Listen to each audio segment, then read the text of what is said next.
You're in Braves country.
Lineup for Braves Country by D.M. McGee.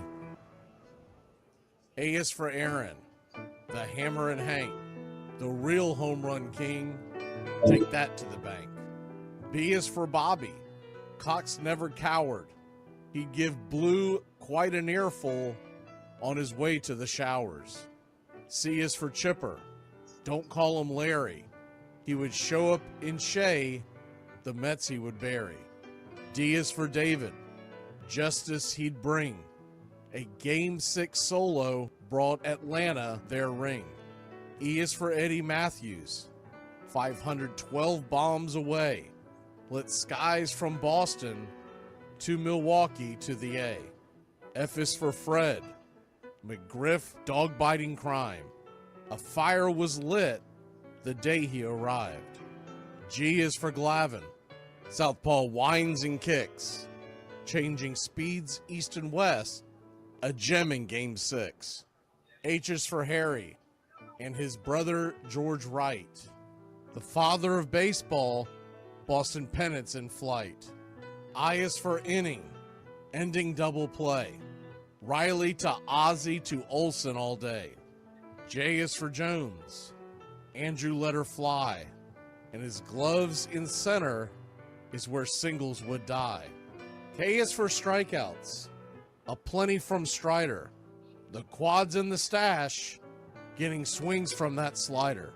L is for Lopez, Javi to B-Mac, Travis and Smurf, we've been lucky to see that.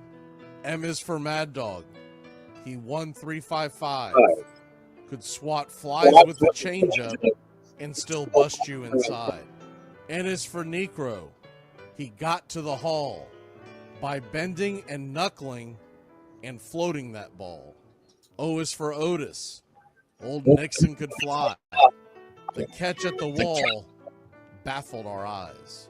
P's still for Peterson. We were all rockin' pearls. With Eddie and Jorge, we were out of this world. Q is a quandary for why Dale is not in. Murphy MVPs again and again. R is for ranking. The top pitcher's lore. Remember Kid Nichols, 107 WAR. S is for Smoltzy. The big three in the hall. When the game's on the line, you give John the ball. T is for Tyler. Matzik and the gift of 2021, the entire night shift. U is for Chavez, but we say Uncle Jesse. The frames, the release, kept the batters guessing. V is Van Weeren. Skip Carey 2. Don Ernie Joe, the tales from the booth. W is Warren. Spawn Johnny Sane. They'd ride him in Boston and then pray for rain. X is Mazzoni. Yeah, X marked the spot.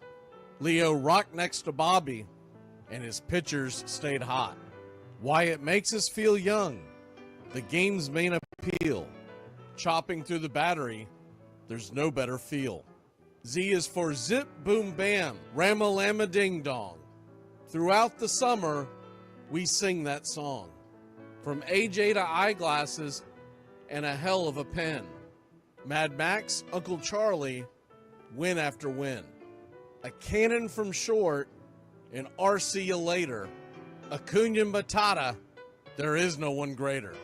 Though you can't fit them all when you just A to Z. Think of your favorites in the rafters we see. I started with 3, then 10, 25, 47, 31, and of course 29.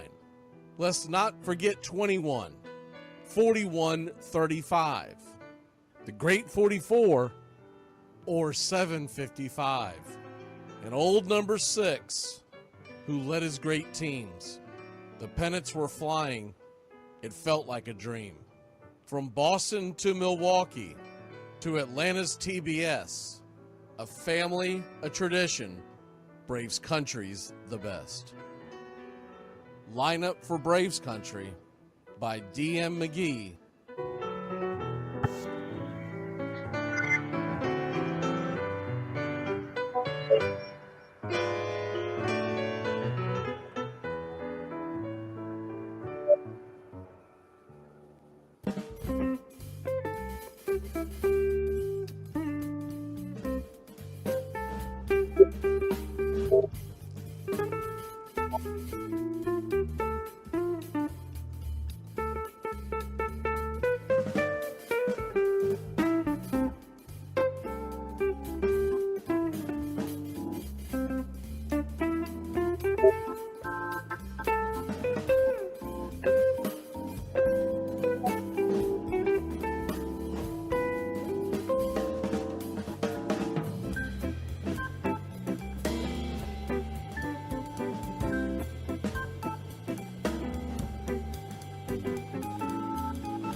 morning or good afternoon, depending on what time zone you're in, Braves country, as the Atlanta Braves are set to have opening day, and it is Atlanta Braves are opening day today.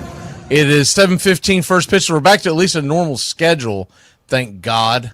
As man, I'll tell you what, I don't know about y'all, but that schedule did a number on me. I mean, I cannot believe the way, A, that Major League Baseball would do that to the Braves, but B, that they would agree to it, because they do have some arguments to be made when they decide that they want to how the season opens up, okay? And what I mean by that is they don't have to go in agreement. They can go in and talk to them before the schedule is released. Say, wait a minute. What the hell are you doing to me? You have me over here. What time are we starting on all these games? And we're out on the West Coast, and that goes strictly from going from, where were we? We were in on the West Coast of Florida, going from the West Coast of Florida to the West Coast of the United States. And so that had an effect. There's no way in hell that it didn't have an effect.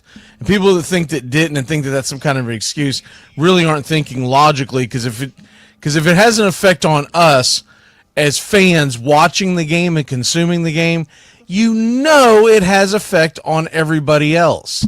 And the guys out there, they don't even get a chance to go home after a long spring training, so they're away from their family and everything for 30 days, and then they immediately go out for an entire week. No day off, by the way. That's the other kicker of that entire thing. There was no day off to kind of reset yourself. They played Thursday, Friday, Saturday, Sunday, Monday, Tuesday, Wednesday. There should have been a day built in, because there's always a day off built in when you talk about opening day. You've got, who's it, Minnesota's off today, but typically when you play opening day, you don't play the next day, or there's a day coming up that you don't play. You noticed, was it Philly? Somebody had Sunday off, and it was odd, but it's because they wanted to get ready to to go back home and whatnot. They could have built a day off in. And so that's one of my biggest gripes with Major League Baseball in this whole shabacle, is the fact that not only, and for that matter, I'm not thrilled with the Braves organization for laying over and playing dead, right? So with all that being said, we do have opening day. We are getting set for pitch-by-pitch, play-by-play of your Atlanta Braves at 7:15 first pitch. And we do these live at noon Eastern when the series begins. We're going to do this for a while, see how it goes, see what kind of following we get. If not, then we'll just go back to the standard quote. But it gives us a chance to open up, and we're only going to do about 20, 25 minutes, somewhere in that neighborhood. But it gives us a chance to talk about the series coming up. They're going to be at noon Eastern on YouTube. We will put them on Facebook as well. Usually, Facebook likes to play games as far as with videos and whatnot. But they actually banged us the other day. This is funny. Facebook banged us the other day because they said that a video of ours was already licensed from somebody. Yeah, it was my video, you jackass. Anyways, that's just dealing with the likes of Facebook, which is, unfortunately, it's a necessary evil in this business. Hopefully, y'all are starting to find Braves Country X on TikTok. We do the on this dates are dropped in the morning on them, and then we eventually repurpose them onto YouTube Shorts. The problem with the YouTube Shorts, when you do it, you don't get the whole video, because they have standards where it can't be past, I think it's a 60-second deal, and these are typically 90 seconds. So if you want to see the whole video, you need to go to TikTok, and it's once again Braves Country X. And we just quit putting them on Facebook because of the whole nonsense where they're telling us that we don't own the rights to our damn video. So, anywho, that's what's going on with that stuff. The Braves tonight will turn to Schwellenbach, and that's not nothing. I mean, if there's ever been a stopper, you can see the numbers there on your screen. Schwellenbach, 0.00 ERA, and that's great. The problem is he's going up against Meyer, who 1.59 ERA. And he, what did he go, 5 2/3, gave up 1 earned run the other day. And he has been a guy who's been pretty good, but he's battled injuries. But he is he was the number 3 overall pick back in 2020. So he's a guy that they definitely look long-term for. I get it. He was at home. He was going against the Pirates. and all that entails there, the Pirates offense isn't necessarily going to light up the world, but neither is the Atlanta Braves offense. And that's one of our biggest concerns going into this series is how are the Braves going to get some runs on the board early and often? Because if they do that, I think everything else falls into place. But once again, I'm not going to bang the hell out of the offense because I just think that the time frames in that series was ridiculous. You know, it's bad enough the times that they put us on. They didn't give us a day off at any point in time during the first 7 days of the season. Because I remember back before, now right now we're currently the only team who's winless, and we're 0-7. But it was building up, and we were 0-4 and 0-5. Everybody else had played one game less because everybody else had had a damn day off. So it's absurd, and yeah, it'll all even out in the end. But when you get off to a bad start, it's really hard to rebound. It's hard to kind of get your footing. If you go on that kind of a ridiculous road trip in the middle of the season, you're usually a little better for the wear because your guys are in a better groove. You're probably not going to win the road trip, but you'll be happy with winning 2 or 3 games out of 7, and you come back. And I think that's what the Braves brass was hoping for, but didn't get, because I don't think a lot of them thought about, because we're very analytically driven. And I don't think a lot of them thought about the human side of the fact that these guys are going, once again, I won't regurgitate the whole thing, but they're going out there, no rest, 7 games, and the weird start times. And there should have been a day off built in. But Max Meyer is a guy that we have seen before. He's not new to Braves country. Right-hander. He, 7 strikeouts his first. So I expect this to be a low-scoring game. I do, unfortunately. I would love to say that the Braves are going to come out of this funk and they are going to go out there and they are going to put the Marlins to bed early and often. But Meyer, assuming that he pitches the way he's known to pitch, he's probably going to be a very difficult guy to get out of the game. I hope that the Braves try to work some magic and try to do some of the things that they did early in the game on Wednesday night. They just didn't stick with it, which was really ridiculous. They came out there, and I guarantee you Tim Heyer had a lot to do with that. They came out there, they started the game, and the first thing that they did was they were eating pitches. They were working the pitch count. They were getting the pitch count high. And then we got a few runs on the board, and we went back to the same bad habits. Swinging early. They gave Snell 2 really quick innings after running that pitch count up at the beginning. They could have had the Dodgers waving the white flag. But as much as you're starting, as much as your hitting coach plays into all these strategies, the manager has got to stand up when the guys come back in the dugout and go, would you take some damn pitches? Because if you can't take pitches, you're going to take some pine. And that's the problem we have. I kind of had a back and forth with the guy on social media the other day, the other evening. He didn't see anything wrong with what Snicker does. And I get it. There are people who are gonna die on that hill. There's nothing that you can say or do to get them to believe that this is a team that isn't led by the best manager in baseball. But I don't see it that way. I never have. And I don't hold punches with that. Because when Riley was standing there, the bases loaded, 1 out, and that pitch was a good 2 to 3 inches below his knees, there should have been. I know you're not going to get the call overturned. I'm not an idiot. But your manager should stand up when you're 0-6 and get his ass tossed out of the game. And so with all that being said, this continues to be a problem. And there's a lot of rumors going out there that this is Snicker's last year. Good riddance. I wish him well. He got us a championship-ish. I still say we won despite and not because. But I cannot sit here and pretend like he does a great job. He's 0-7. And if you're going to pat him on the back and tell him how great of a manager he is when he goes out and wins 100 games, then you got to turn around and say you're doing a terrible job when you're 0-7. Because at some point, a fire has to be lit under asses. And so I don't know if they got to hire a motivational speaker, because there's not a lot that comes from him that really radiates energy. He's like, oh, well, shucks, and it's the same old thing. You look at what Myers has done to us before, and that's why I do want to caution y'all on a lot of optimism. Be great if the Braves come out of the funk, they come home, they go, all right, let's go. But in 2024 in April, the Braves faced Meyer, and Max Meyer went six innings, 7 punchies, and allowed just 1 earned run. Now, there is light at the end of the tunnel. The next time we face him is in August, and I realize he was just coming off of the IL. So take that with what you may. The first one was in Miami, second one's in August. Or second one's in Atlanta, excuse me. He goes to Atlanta, and he goes 5 innings, gives up 4 earned runs and 3 home runs.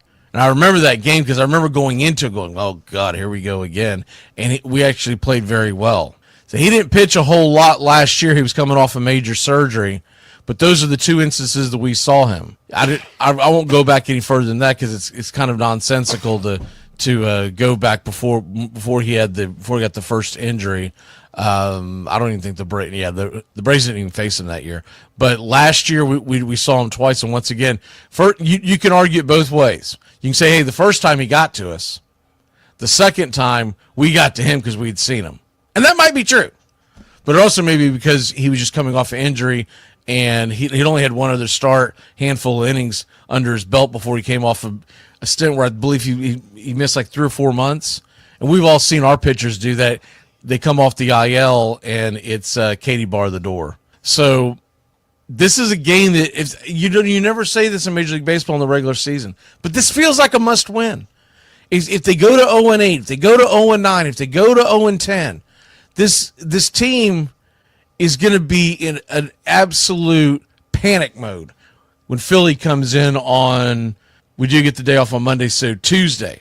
So this is an absolute must-win game. And I expect Schwellenbach to be at his best. We should have the entire bullpen ready to roll, so Schwellenbach can go 6 or 7, and then you can hand it off to the likes of the Pierce Johnsons and the Dylan Lee, who I think has pitched phenomenally starting the season, and then Iglesias. And Iglesias just needs to get warmed. I mean, I'm not going to get on to Iglesias for that home run on Wednesday. It was the only second time he'd pitched since people were saying pitched in 7 days. It's not really true. It's the second time he'd pitched in a game in about a week and a half because they shut him down in spring training towards the end of the final week. And it was the last time that he pitched a meaningful inning since September because the inning that he came in earlier in the week on Monday, the game was already over. It was a blowout. It was mop up. And you can't compare that to the high leverage situations. The rest of the series looks like that. And then I'll get to your questions and comments because that's another reason why we like to do this. Because we don't really have time to do that during the other games when we do the 10-minute pregame show because there's so much other stuff going on. Tomorrow, it's a 7:15 start. I think I misspoke the other day and said that it was an afternoon start. I was thinking of the Tampa Bay game the following week. Got Tampa Bay and Miami mixed up in my head. Next Saturday, it's 4:10 first pitch. This Saturday, it's 7:15. I should have known better because the Braves don't like to have afternoon games on Saturdays if they can help it. I think it's a huge mistake. I think they should let the fan catch a late afternoon game and then it is and eat up their Saturday night. And then the fans can go out and go have dinner and whatnot. You think you're going to get a lot of fans to stay at home other than us diehards to watch the game on a Saturday night? Think about your average sports fan. First of all, you're going to be going head-to-head with the Final Four, so that was nonsensical to begin with. And the Marlins don't move the meter on the television ratings. Saturday is Cal Quantrill versus A.J. Smith-Shawver. You'll see his numbers tomorrow. He's got a 13.5 ERA. Don't let that fool you. He is a KG veteran. Went 4 innings his first outing, and it was just really, got roughed up. But Cal Quantrill, for most folks who don't know, he had a really good season last year out in Colorado, and that's saying something to have a good season out in Colorado. I'm surprised he didn't get more interest in the offseason. A.J. Smith-Shawver goes for us. I didn't think he pitched terribly. I thought he was pretty good. He wasn't dominant, but he only went 4 innings. They're going to be looking for him to go just a little further on Saturday. We'll get more into that actual game on the pregame for Saturday. And then Sunday, we're back to some normalcy with an afternoon tilt. You know, that was the other kicker. You're going to make us go out there to L.A. and San Diego for 7 straight, no day off. Why the hell are we the Sunday night game? Because they should have allowed the Braves to play. It would have been 4 o'clock, but 1 o'clock local to get out of there to head to Dodgerland the next day. Just the whole thing from the front office. This has nothing to do with any of the managers, the coaches. From the front office, they dropped the damn ball. Whoever was in charge of it, I'm sure Anthopoulos had a hand in it. Whoever was in charge of the scheduling part of the first week and didn't push back, they dropped the ball across the damn board. Sunday, we're going to 1:35 first pitch meeting. Will come on there about 1. It'll be Grant Holmes versus Sandy Alcantara. That is not going to be easy. Sandy Alcantara is a hell of a pitcher, and he hasn't even really gotten going yet. And we hope that we can get it in and out of there unscathed. But you're going to be looking to try to push his innings up, push his pitch count up, because Sandy Alcantara is a guy who's coming off Tommy John surgery, and they're going to be very cautious about that. If they can now look, he pounds the zone. You can't just sit there and take pitches all day long. But they've got to find a way to work him out of there. Grant Holmes, I think, has pitched pretty well. He had a couple of bumps in the road in the early part of the season, but all in all, he hasn't been that bad, and I think he'll pitch much better at home against the Marlins than on the road at the Dodgers. So that should be a fun matchup as well.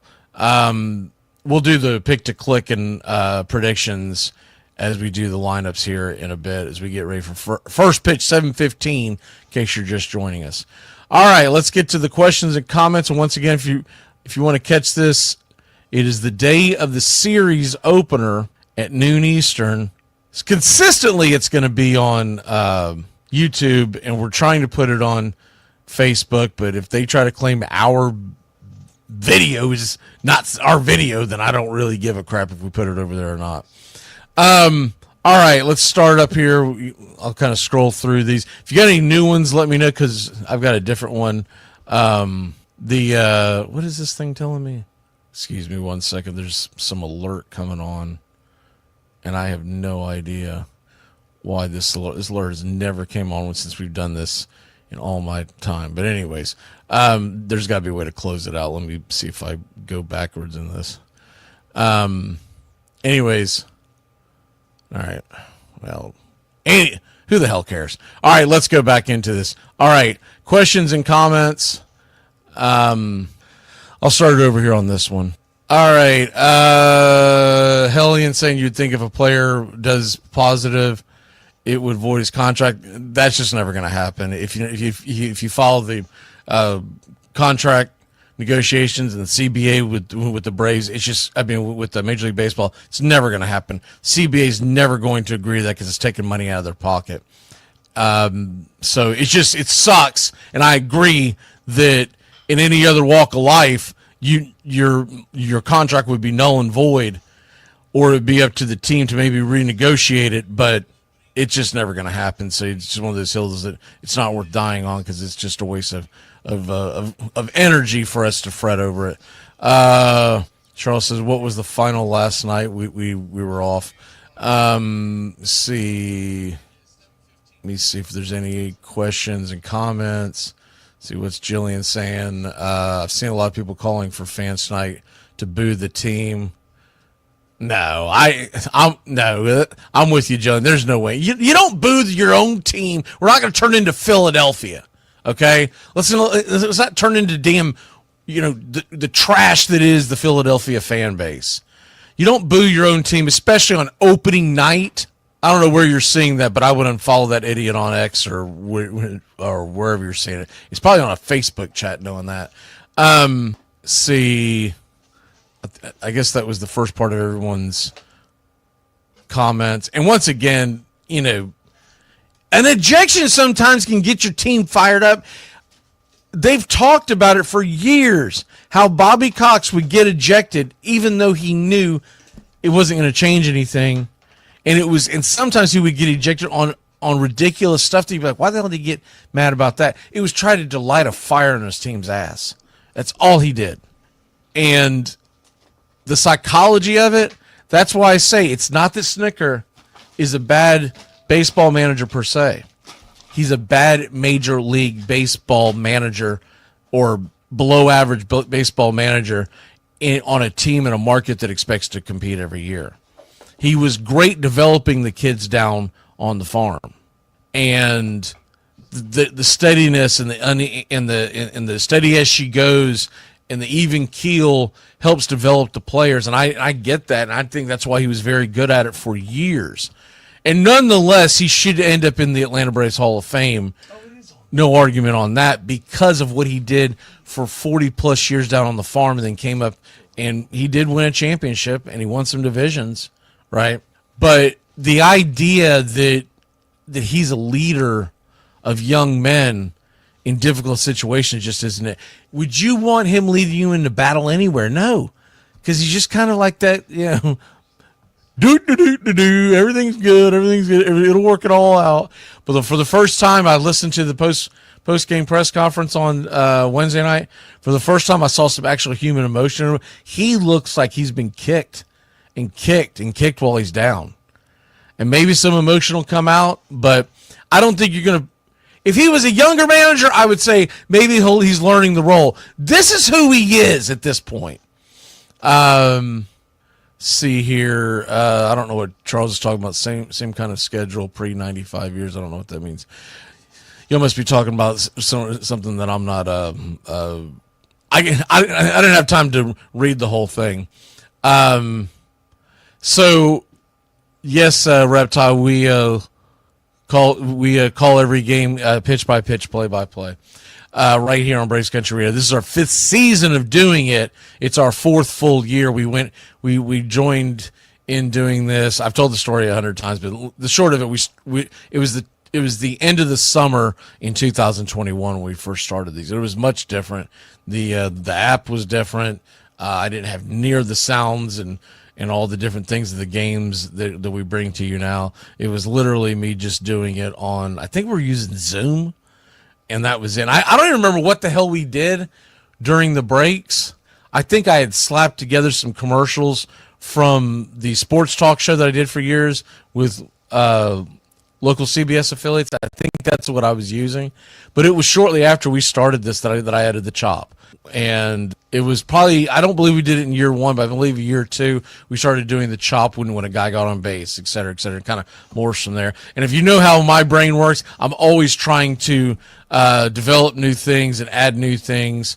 And we've got a new one. I don't think we've been able to play it yet for, actually, I think we played one of them for Matt Olson, but we try to come up with ones that are individualized too when they get on base, to have fun. The Drake, Ozzy, Big Zoo, all of them have their clips and whatnot.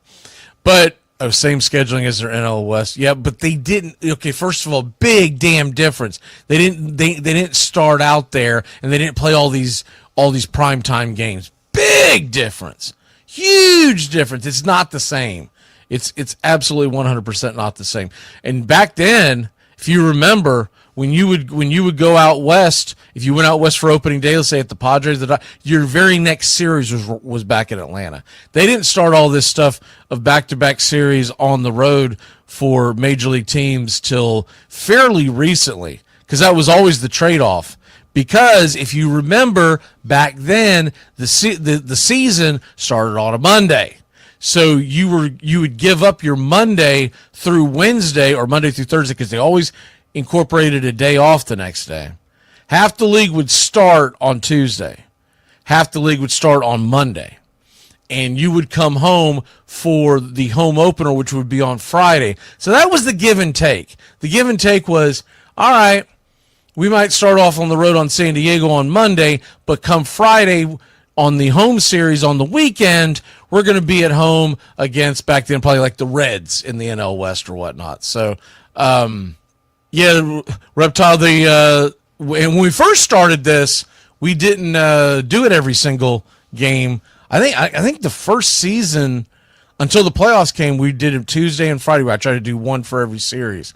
And then as it built, I remember I was going to do the same thing on 2022, and it wasn't long before my wife just kind of rolled my eyes. She said, just get in there. Because I went from going Tuesday and Friday to going, I think I'm going to do 2 games each series. And then the next thing you know, by 2023 and 2024, we were doing almost every game. But this year, what we have added is we are doing the Sunday games. The only time I'm not going to be here is if something terrible happened, like this morning when I had to chase my dog out in the street because her eyesight's terrible, and she ran out into the road, and thankfully there was no cars coming. So if you don't see me, it's either that or we are moving this summer, so there's probably going to be 1 or 2 games that I might miss there, but we're trying to set it up where hopefully one of them lands on an off day. But and disclaimer, the Sunday that ends the first half of the season, we're heading to Atlanta that day to hang out with all of y'all.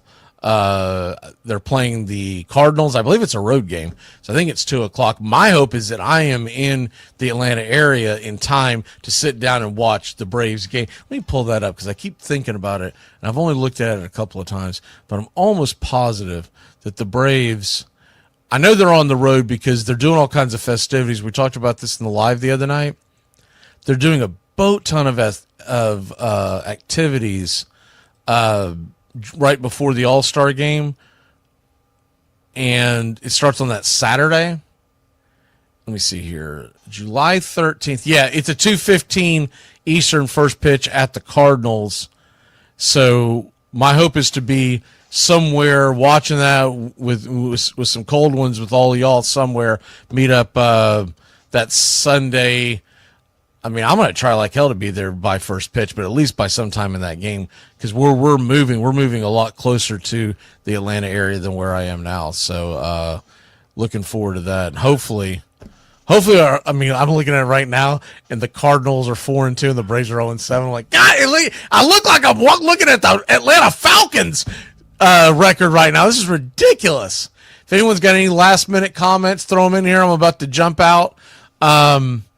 I see some mad emoji from Facebook. Amen. We're all mad at this point. And let's see here. What do we have here? We're gonna have to find, and I'm gonna try to start working on that next week. We're gonna have to find somewhere that's not in the Battery, but hopefully close by to it, that we can meet up. Because starting that Saturday before the All-Star game, you have to have a ticket to get into the Battery area, which means all those restaurants are going to be booked. And there's going to be nowhere to sit. So we're going to try to find some place, this nice little sports bar type of atmosphere. I'm sure it won't be super easy, but I think we'll find something that we can find something close to Truist Park and hang out and watch the game. And I'm sure there's there's not a Sunday night game before the All-Star break. So my plan is we're going to the All-Star festivities on Monday. I don't know if I'm going to the actual home run derby yet. The tickets are insane. I think the ones we looked up were like $500 a piece to watch a non-game. And then the All-Star game themselves is thousands of dollars. I don't see me putting out that kind of money for 3 hours of entertainment. But maybe we figure out a place to go watch the games together and whatnot. So we'll see how that plays out. I got some good friends that are coming with us, but I don't know how much they're going to be hanging out or not, because they've got young ones and they're going to want to do their own thing, and which is makes a ton of sense. Hopefully, yeah, John, you need to get it together, son. Pump that email out. Hopefully, we'll have a good start to this series. I'm going to step away because if not, when we replay this, is going to be an extremely long pregame show. But great seeing everybody in the chat, and thank you for our subscriptions are up. I think our country club members are a little bit up, but some of that it's hard to tell because of the way that you can gift them, and but the views are definitely up. Hopefully that continues. 0-7 playing the Marlins. I know is tricky for people to want to still watch, but I'm not giving up on this team. I've been a fan of this team since early 1980s. I'm not going to give up on them now. Not with the roster this loaded. Eventually the talent comes around. And just like you can go 0-7 and really spit the bit, you can also turn it around, and we could be talking next week about being neck and neck with the Phillies because we get 3 at home with the Marlins and then 3 at home with the Phillies before we go back out on the road to take on Tampa Bay and Toronto. Remember, the Phillies are hosting the Dodgers this weekend. We're not catching them, so we might as well pull for the Dodgers, and then they come in. So the strange thing about this series, I think about this, if we sweep the Marlins, we'll still be a game behind Miami. That's how depressing this beginning has been. All right, let's get ready. Friday Night Baseball, opening day, baby. Great to see everybody in the chat. Smash that like on your way out. And please share. Share so we can get more and more people, because I love seeing y'all talk in the chat. It's great to see the camaraderie, even though I can't keep up with it half the time, and I do apologize that sometimes it goes too fast. I'm not a smart man, but I do know what baseball is.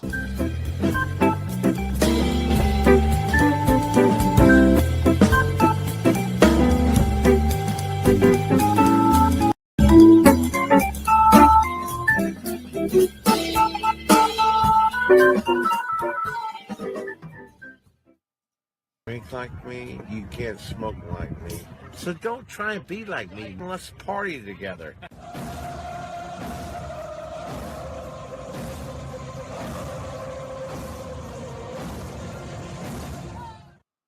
There's something kind of about a kid that's never played baseball.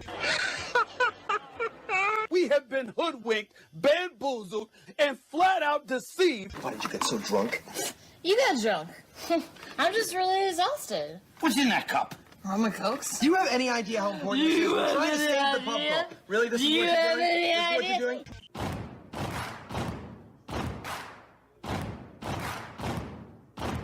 Baseball is a beautiful thing.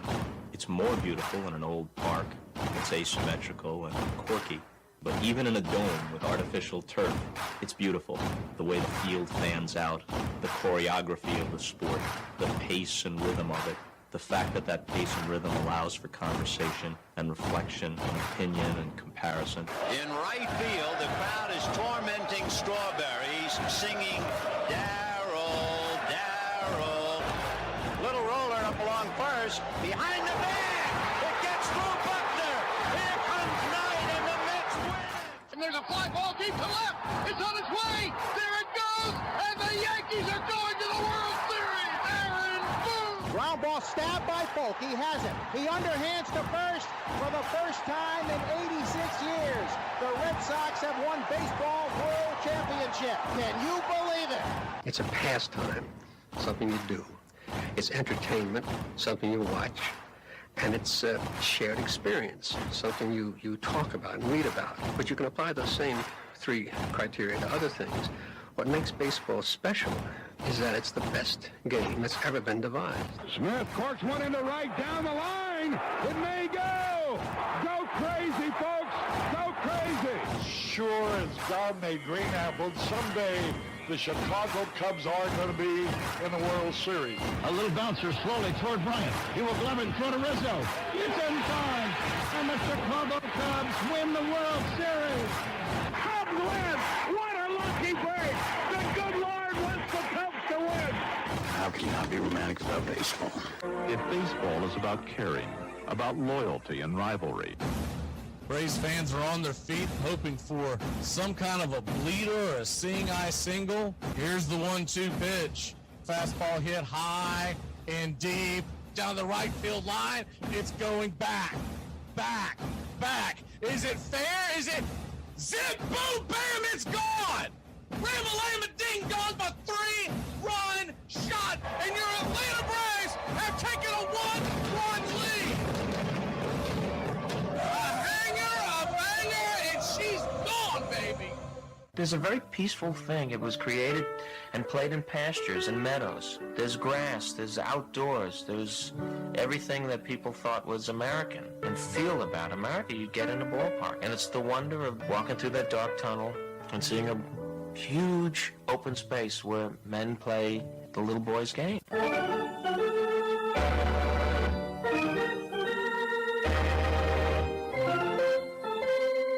I believe in the Church of Baseball.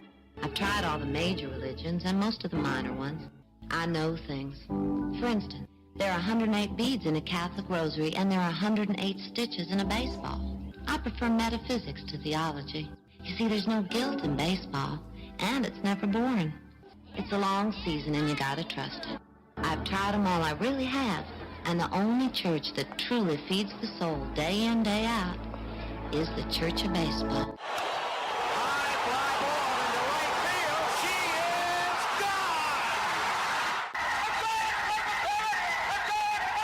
Swung line drive left field. One run is in. Here comes Reed. He's the throw to the plate. He is safe. You're in Braves country. If there's a bigger thing going on right now, I don't know what it is. We're down to one strike here. Gurriel, the last hope for the Houston Astros. Here's the 0-2 pitch. Swung on, bounced over to Dansby. Dansby fires it over to first, and here comes the dog pile. Fire the cannons in the battery. Do the chop all throughout Braves country. Pop that top. Your Atlanta Braves have won it all. Ladies and gentlemen, welcome. We direct your attention now to home plate. Please remain standing. We call your attention to our bands here today. They will be jointly directed. And now, another fixture. Our national anthem. Oh, say can you see by the dawn's early light what so proudly we hailed at the twilight's last gleaming, whose broad stripes and bright stars through the perilous fight o'er the ramparts we once were so gallantly streaming, and the rocket's red bombs bursting in air gave proof through the night that our flag was still there. Oh, say does that star-spangled banner yet wave o'er the land of the free and the home of the brave? Play ball! At this time, ladies and gentlemen, we'd like to introduce today's teams as participants in this historic game.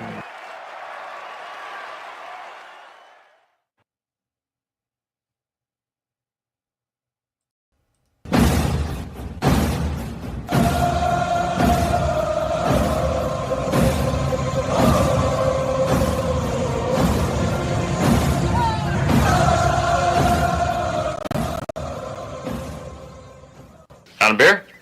7 o'clock in the morning. Scotch?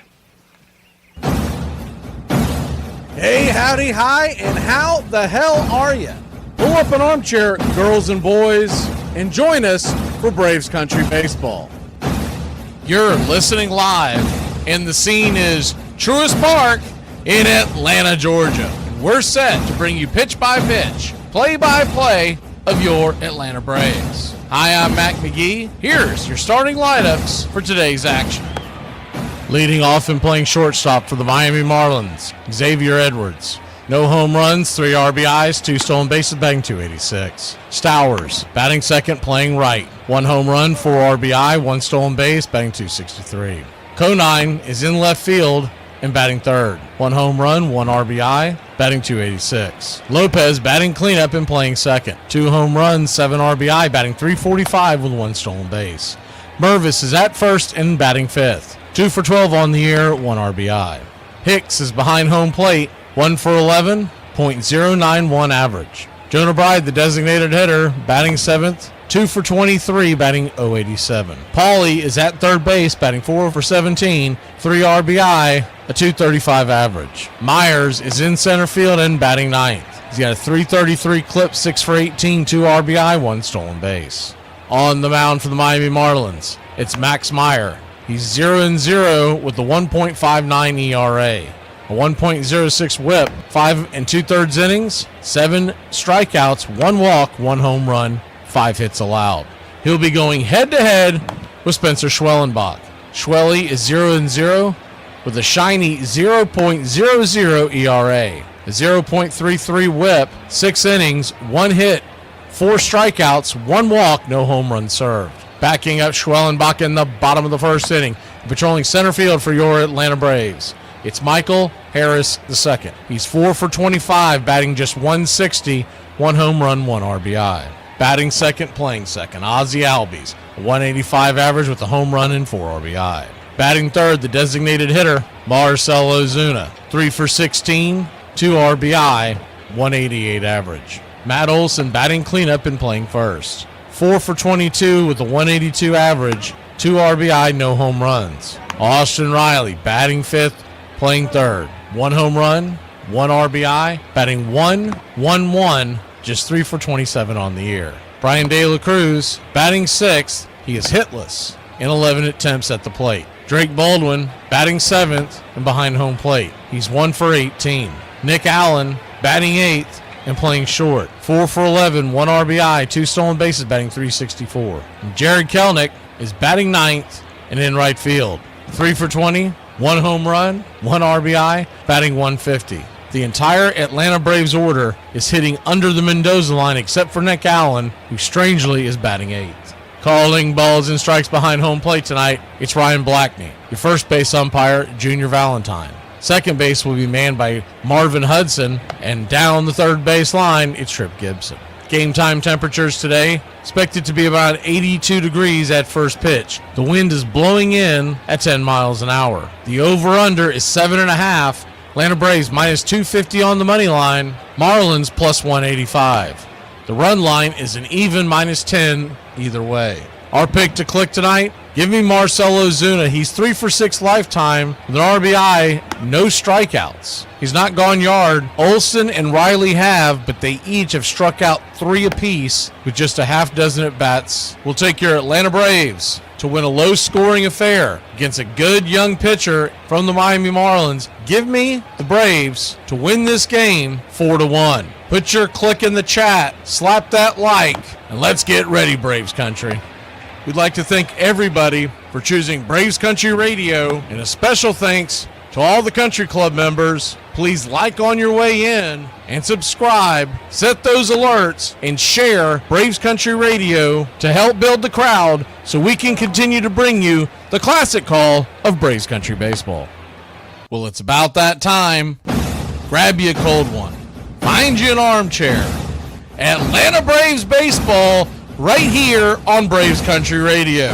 Your modern-day superstation is in its 5th season of bringing you pitch-by-pitch, play-by-play of your Atlanta Braves and our one-of-a-kind production. Take us anywhere you go for over 170 Atlanta Braves ball games. Please like and subscribe today. Join the Country Club.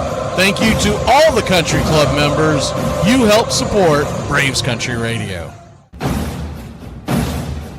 Get this bus moving. Stop. Come back. Too late. Roll call! Yeah, roll call! You're in Braves country.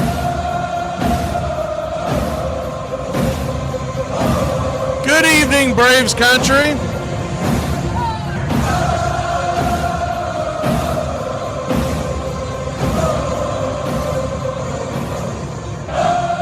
Good to see you, Hellion. James Hagan.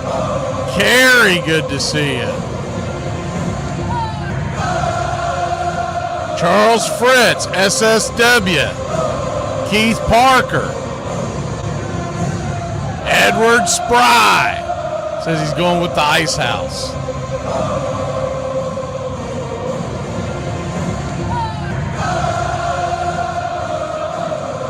Who else do we have? John, good to see you.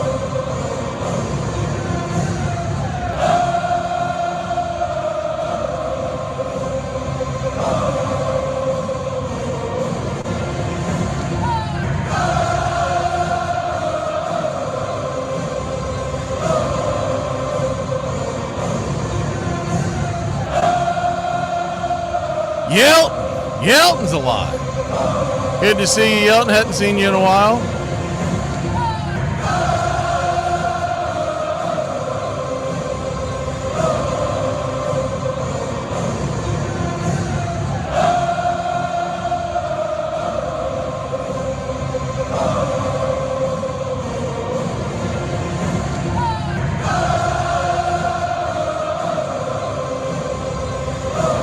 Hope y'all are ready for the home opener here on Braves Country. Seeing if there's anybody else. Mark Ricardo. Lucy, he's home. I haven't seen him, but I'm assuming Gary the Real McCoy's in here. I'll have to scroll backwards. I swear every night they have an issue with this application. But I'm getting used to it not working correctly, I guess is what I should say. Assuming the goat's hanging around somewhere. I don't know if he's working tonight or what his schedule is nowadays. Willis, what you talking about, Willis? We got a pretty night here in Truist Park. Partly cloudy skies. It's going to be in the low 80s. We should drop into the high 70s. A little muggy. It's time for the Braves to get on a roll. Ron, good to see you. Mason. All right, if we missed anybody, jump into the chat. We'll holler at you right before first pitch. Let's go ahead and do one more look. Make sure we didn't get any at the very, very beginning. And, all right, we're going to be right back in a flash. Keep it locked in here on Braves Country. Hey, Braves Country, Mac McGee here for American Rebel Beer. America's patriotic light lager, all natural ingredients. Stand tall, be proud. The perfect beer to celebrate life, liberty, and your pursuit of the American dream. America's patriotic light lager, offering a crisp, clean, bold taste. The perfect beer to celebrate life, liberty, and your pursuit of the American dream. A beer with only 110 calories that tastes like a full-flavored beer and celebrates like freedom.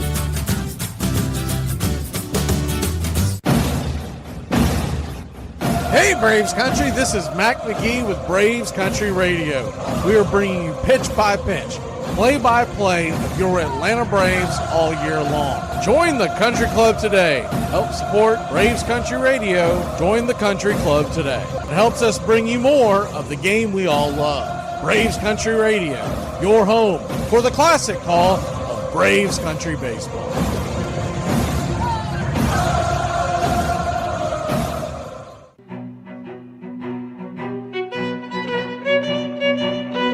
Hey, Braves Country, Mac McGee here for American Rebel Beer. From the mountains to the prairies to your pint glass with white foam, we're bringing back beer with a backbone. All that matters in our brew is taste and a touch of American excellence. American Rebel Beer, born in the USA.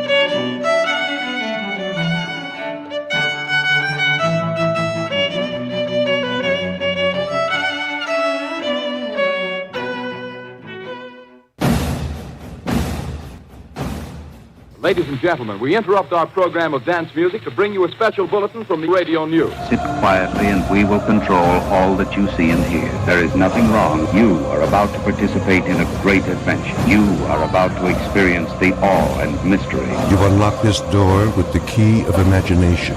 Beyond it is another dimension, a dimension of sound, a dimension of sight, a dimension of mind. You're moving into a land of both things and ideas. is. You've just crossed over into Adventures in Time and Space.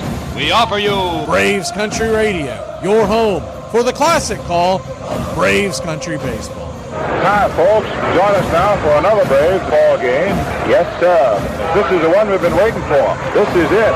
This makes you feel like it's spring and baseball. No more measles and free tickets to the circus. You're in Braves country.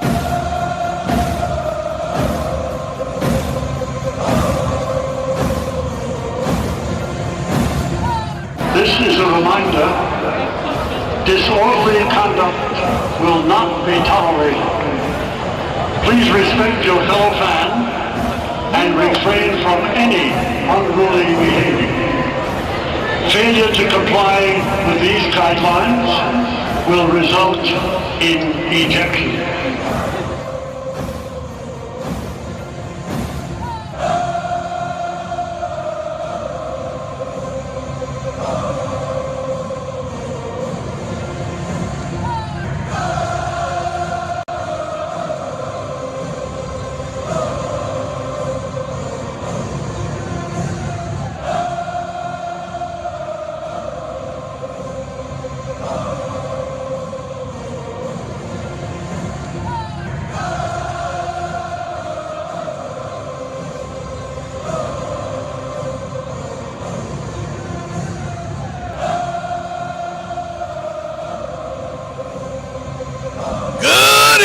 Braves country. God dog it, we need a W.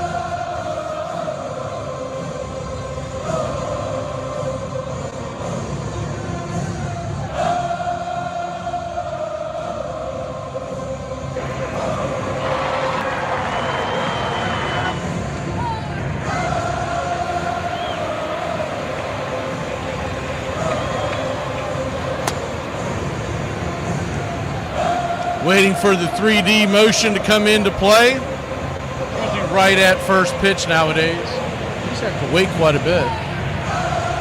But I can't complain because I did. How long did I do this before they even had that? Almost 4 seasons.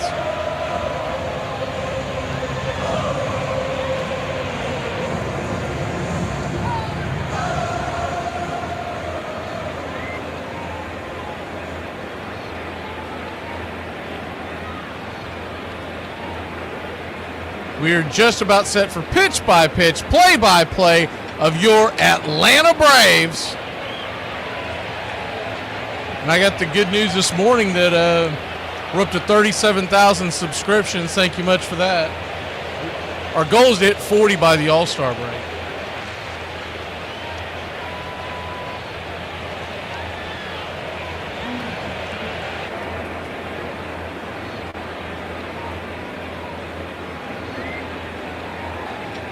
I'm just hoping to hell that we have more than 40 wins at the All-Star break at this point.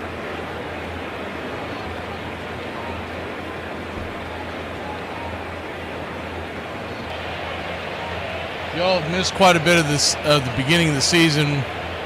Y'all have, well, I get it. A lot of folks have to sleep, and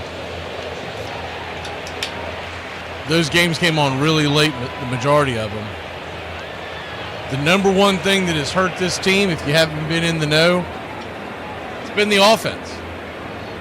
And I don't really think I have to circle that when you look at the starting lineup and Nick Allen is the only one hitting above 200.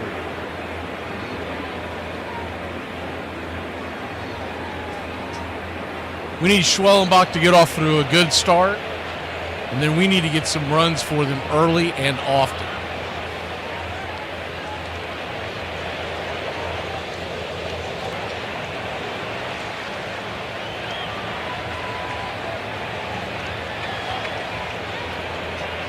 Final warm-up tosses by Schwellenbach as we are just about set here. Muggy night. Xavier Edwards is going to be leading them off, and if you didn't follow him last year, pay attention last year. We saw him quite a bit, and he hit for a high average. He's got speed. He's not necessarily a power hitter. He's had a few home runs in his career, but he's more of a guy that tries to get on and wreak havoc with his speed.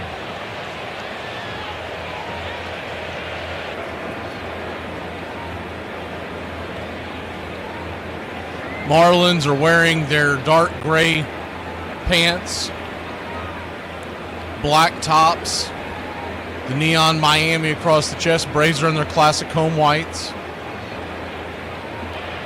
Braves across the chest, tomahawk underneath, all in red outlined in navy. Names on the back are in navy. Numerals are in red outlined in navy. We are wearing our classic blue ball cap with the red bill and the white A representing the city of Atlanta.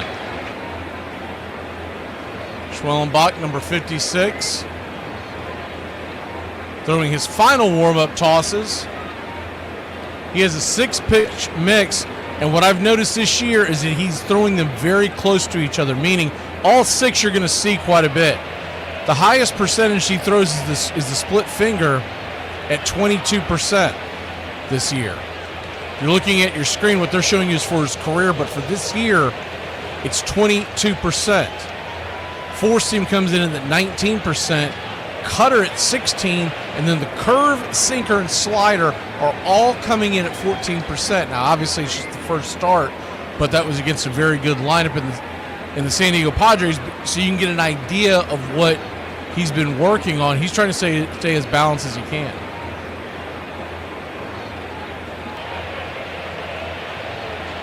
Gave up no earned runs his first time out. Just a .33 whip, and if you're not familiar with that, that is extremely low. We are just about set. Yes, sir! It is baseball time in Braves country. First pitch on the way is outside wide. For a ball, it's 1-0. 1-0. Kicks and fires.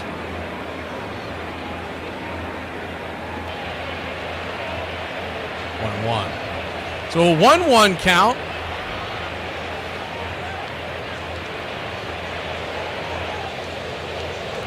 One, two. Trying to figure out what's going on here with the video.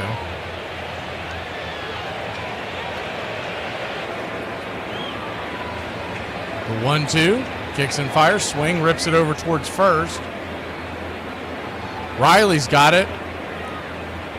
Edwards will step on the bag, one away.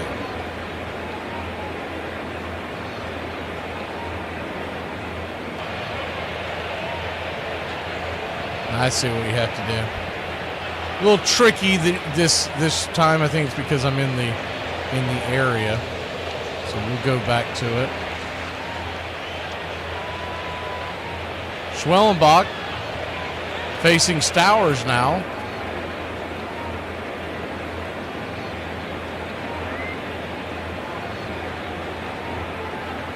Righty-lefty matchup, the 1-0 pitch.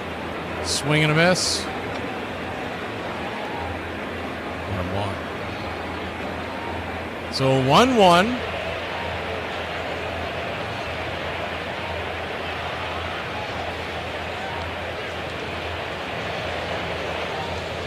Kicks and fires. Outside wide. 1-2.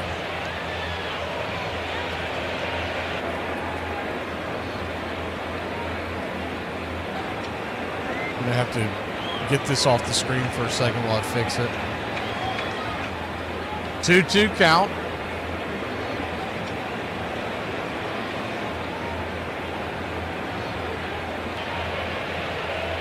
Righty-lefty matchup. Kicks and fires, and the 98-mile-an-hour fastball misses outside wide. Full count.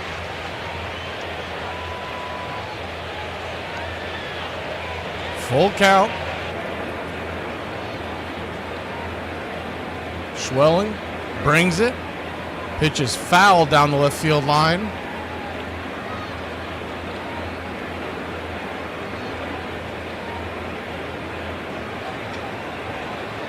The payoff pitch. Kicks and fires. Swing and a miss, strike 3, 2 away. Might have to change devices at the break. There's something going on with. It's on their end. It's not on ours.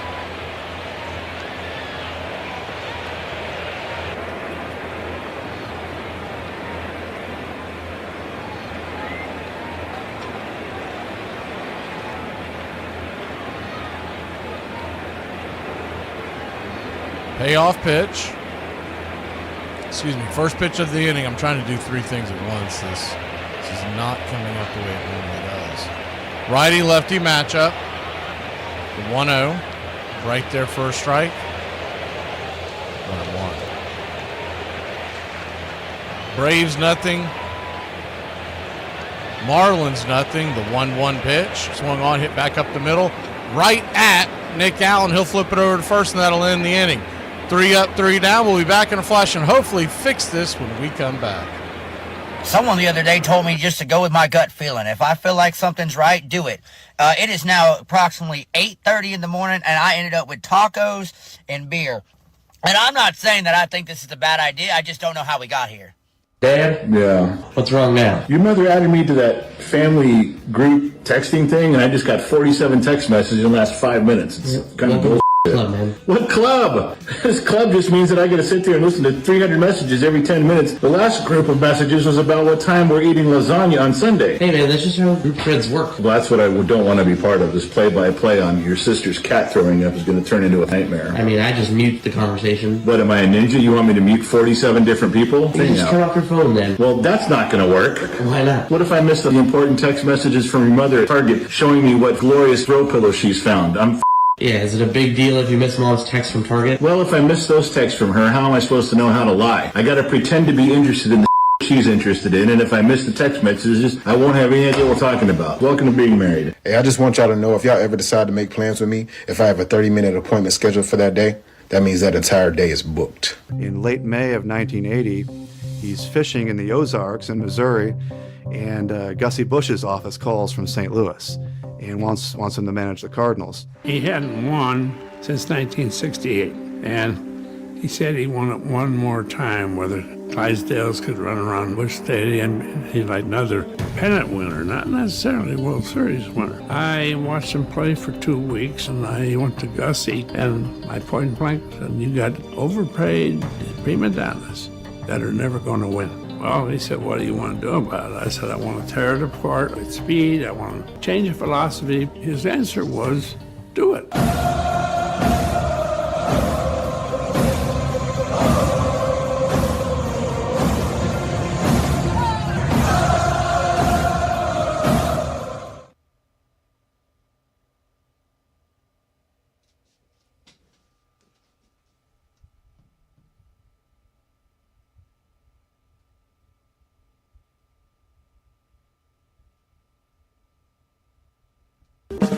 We'll be back up in a second, y'all. Got to fix something.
to set this up.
Well, I'm waiting for this to install. We have to install something. It's a long story, but got to install on a couple of computers. That's why you don't see the screen. I'm going to give you the game as I wait for it to install. I don't know how long this takes. 2-2 pitch to Baldwin with a runner on first and one out. Swing and a miss, strike three. We're here in the bottom of the second inning.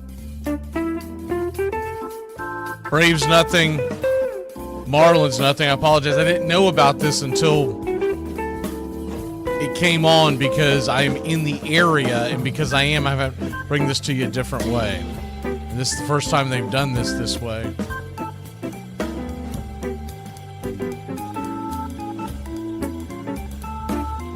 Let's see if this, as base hit by Nick Allen to right field, has runners on first and second.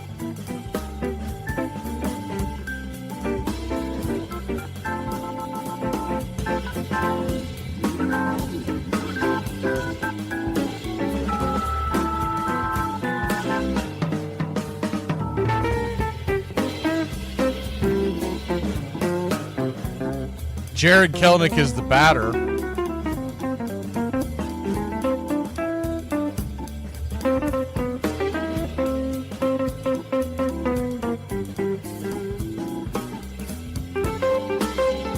We are very close to being able to bring it to you. First and second, 2 outs. Pitch is in the dirt. It's 1-0.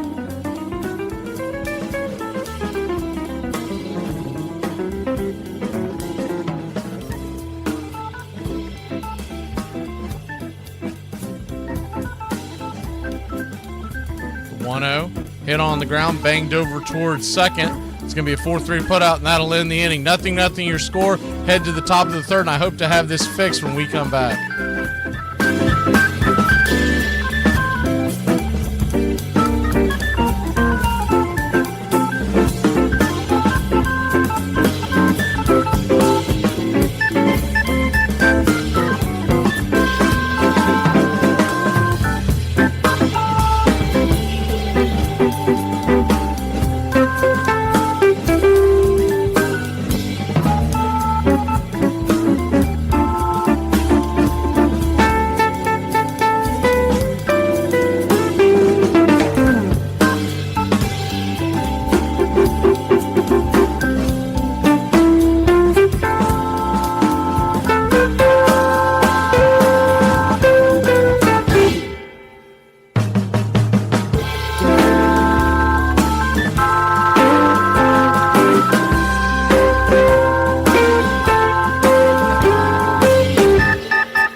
First pitch on the way from Schwellenbach. Righty-righty matchup.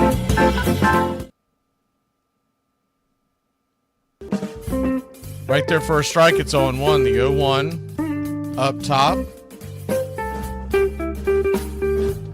Righty-righty matchup. Jonah Bride, the batter, 1-1 count.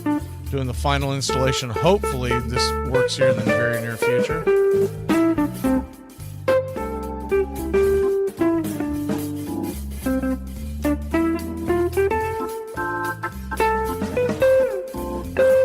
The 2-1 pitch. Swung on, banged down the third base line.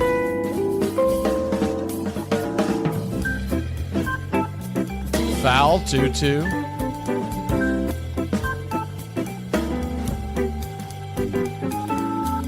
The 2-2. Swing and a miss. Strike 3. 1 away.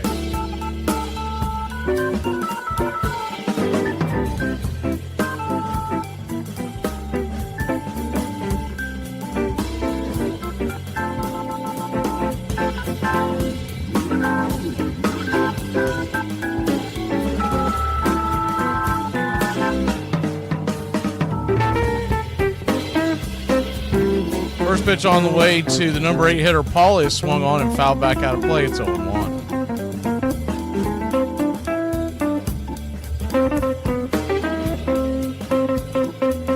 The 0-1.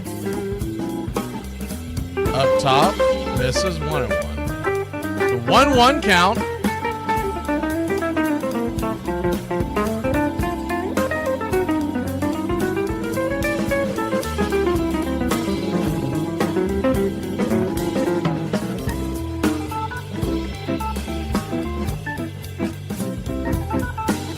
One, two, down and away, 2-2. Trying it on a different computer because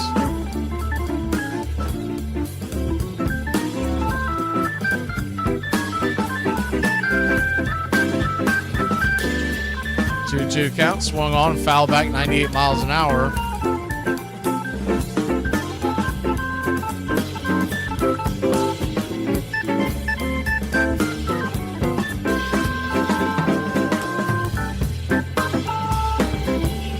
Pitch swing, hammered over to first. Olson's got it. 2 away.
All right, we're heading to the bottom of the third. I'm going to put up the old school scoreboard just in case I can't get this figured out, and we'll go from there.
Right-handed Myers goes back to work. First pitch on the way to Michael Harris, who's 1 for 1 for the day.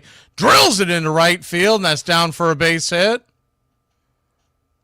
And your Atlanta Braves, as we get things going here, got to wait for a couple of devices to restart and see how they react.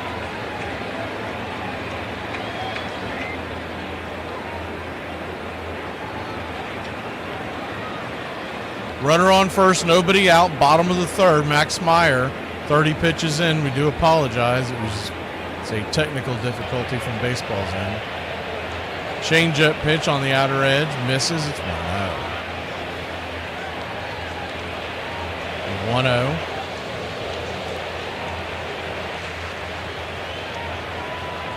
Opening night here in Atlanta. Righty-lefty matchup. The 1-0 pitch swung on, pops it up. High down the right field line, foul and out of play.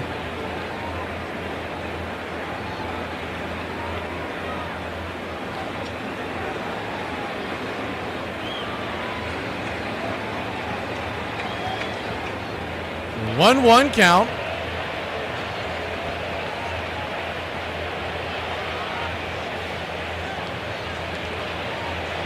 Harris back in under the tag as they throw it over there to first. Braves nothing, Marlins nothing. The 1-1 pitch, swing, fouls it back out of play. It's 1-2.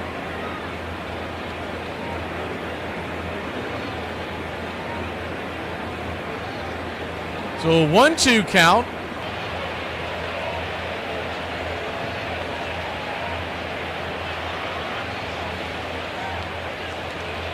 Pitch on the way, swung on, chopped foul, do it again.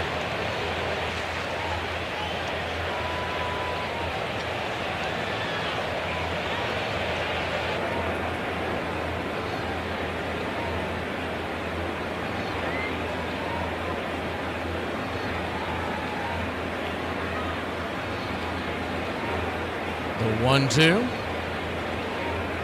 Myers comes set, kicks and fires, swing, drifts it into left field. That's going to get down for a base hit. And Ozzie Albies is aboard.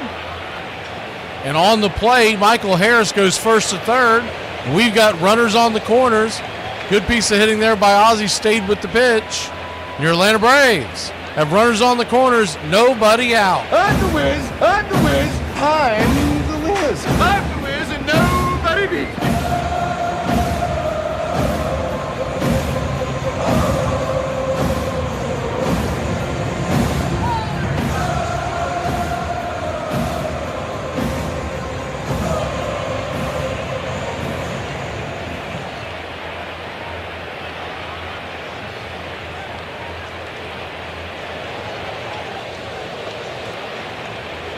Marcell Ozuna, the batter, the first pitch on the way, 96-mile-an-hour fastball, outside wide. It's 1-0.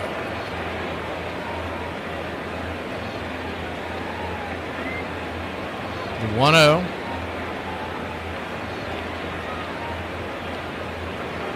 Swing! That ball's hammered into deep left center field, going back on the track. That's going to get down where the green grass grows. 1 run will score. 1-0 Braves. 2 runs will score. 2-0 Braves. It's an RBI, bases clearing double. 2 RBI double.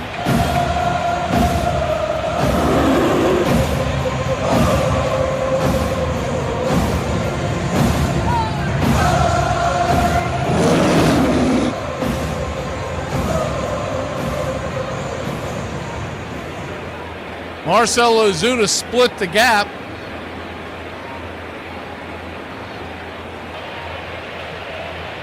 Righty-lefty matchup. Here's the first pitch. Matt Olson pitches outside for a ball. It's 1-0. The 1-0. Kicks and fires. Swing, rips it over towards second. Ozuna's going to go over to third. They thought about throwing over there.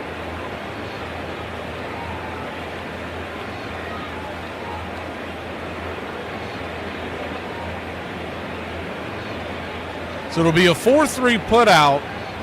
Olson grounding out to second. Lopez goes to first with the throw. Marcell drifts over to third base. And Austin Riley's your batter. First pitch on the way.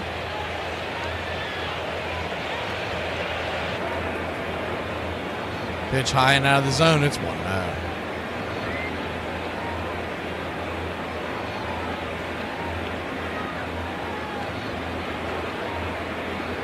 The 1-0. Swing. Rattles it back foul. 2-0.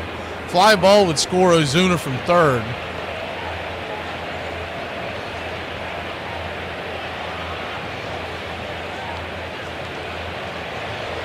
Infield, a little over halfway in, into back to the left, to the right hand of Riley. Swing. That ball's going to get dropped into right field, and that's going to get down for a base hit. 3-0 Braves.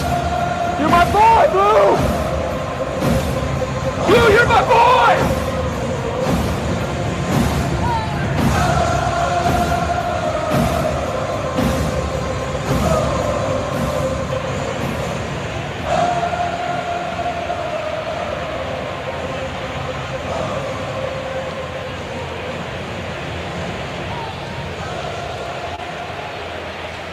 3-0 Braves. Austin Riley at first, 1 out. They're going to go out there and talk to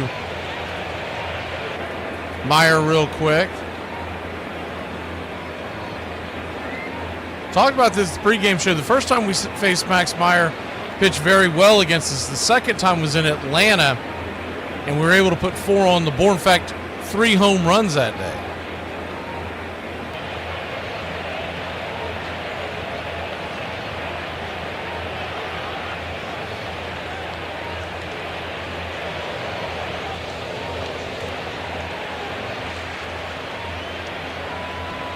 Marlins pen gets up and stirring.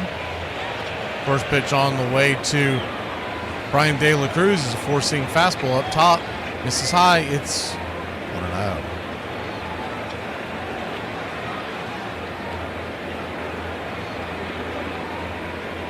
The 1-0.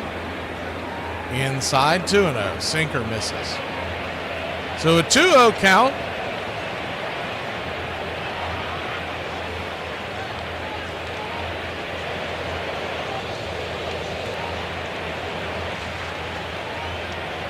Here's the pitch. Swung on, chopped foul down the third baseline. 2-1.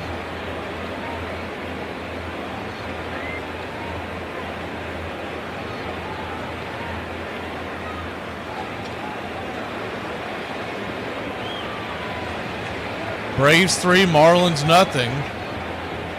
Braves looking for their first win of the year.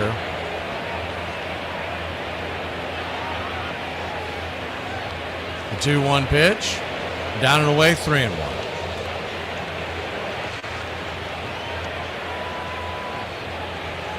Three-1 count.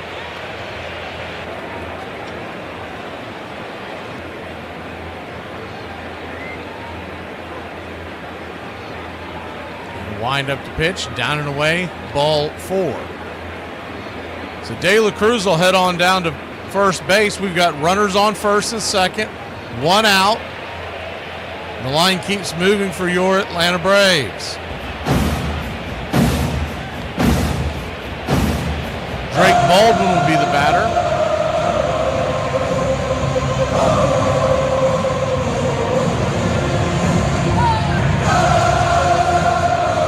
First pitch on the way to Drake is swung on and chopped off the inside of his foot. It's on the lawn.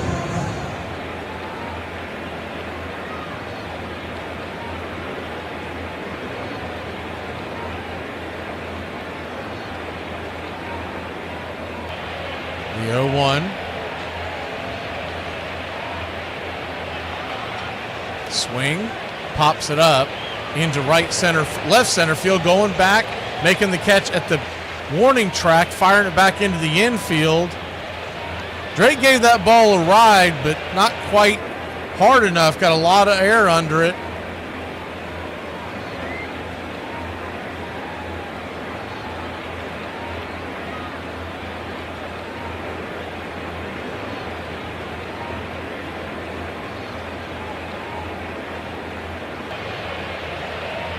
Runners on first and second, 2 outs. Righty-righty matchup. Pitches to Nick Allen, and he'll hit the first ball he sees over to third. It's going to be a 5-4 putout, and that'll end the inning. But not for your Atlanta Braves, put 3 on the board. We have 3 runs, 7 hits, no errors to 0-0-0. We'll be back in a flash, hopefully with everything working. Bad news for e-cigarette users. You look stupid. Have you ever been so frustrated with the lack of direction at your job that you just wanted to quit? That is exactly what happened to Hall of Fame pitcher Hal Newhouser. Hal Newhouser had a 17-year Hall of Fame career filled with lots of accolades. After he retired, he returned as a scout for the Orioles, the Indians, the Tigers, and the Astros. He was responsible for discovering Milt Pappas, who went on to win 209 games, and Dean Chance, who won the Cy Young in 1964. Prior to the 1992 draft, he went to the Astros and told them to select Derek Jeter with the first overall pick and pay him whatever he wanted. The Astros would ignore his advice and instead go with Phil Nevin, who didn't necessarily have a bad career, but he never came close to the career Jeter had. 5 picks later, the Yankees would draft Jeter, and we all know how that turned out. Rookie of the Year, 5 World Series rings, 14-time All-Star, and over 3,400 hits. The day after the draft, Hal Newhouser quit the Astros, ending a career of more than 50 years in professional baseball. One can only imagine how much this would have changed the course of history if the Astros had not ignored his advice. And how scary of an infield would the Astros have had with Biggio, Bagwell, and Jeter. I don't know which parents need to hear this right now, but your kids are absolutely throwing your spoons away.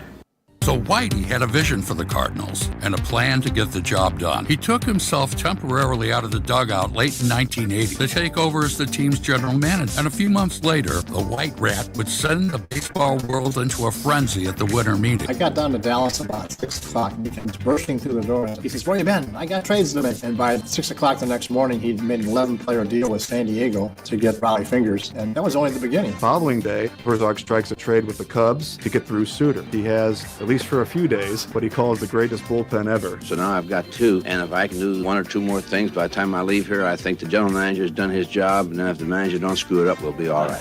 And then everyone's thinking, well, what's Whitey going to do? You know, he's not going to be able to keep both these guys happy. They both want to close the game. Braves Country Radio, your home for the classic call of Braves Country Baseball. Welcome back. Braves lead this one 3-0.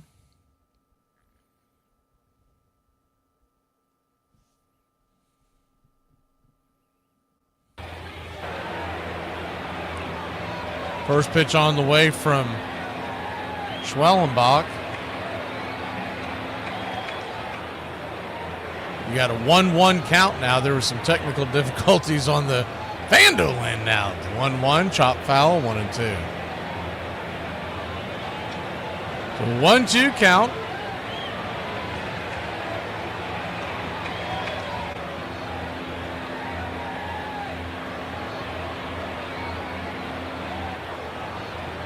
The 1-2. Swung on, foul back out of play. We'll do it again.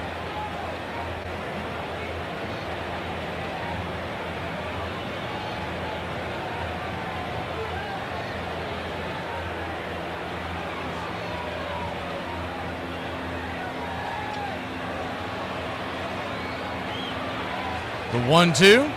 Swing and a miss, strike 3, slider inside. What a way.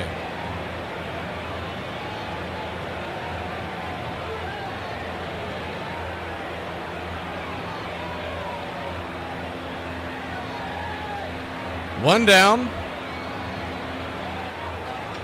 First pitch on the way is a cutter up top that misses high for a ball. It's 1-0. Righty-lefty matchup. Stowers the batter.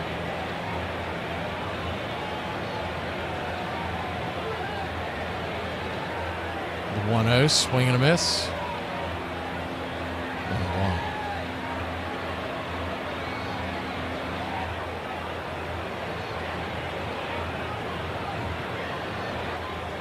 Pitch on the way, swing and a miss, 1-2, 97-mile-an-hour fastball.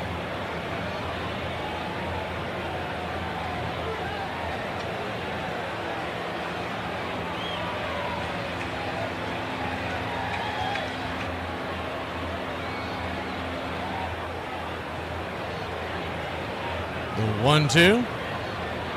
This is outside wide, 2-2. 2-2 count from Schwellenbach.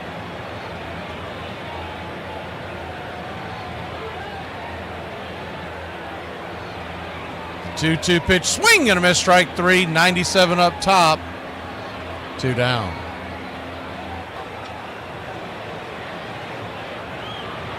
2 down.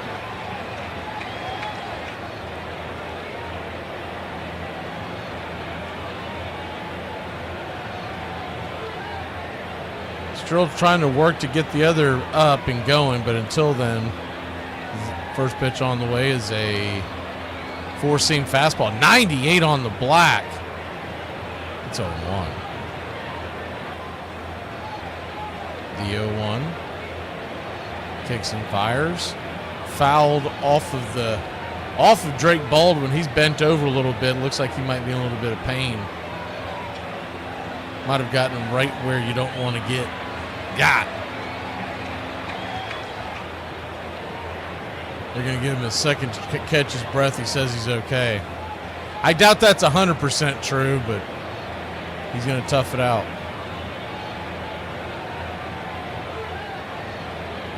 An 0-2 count.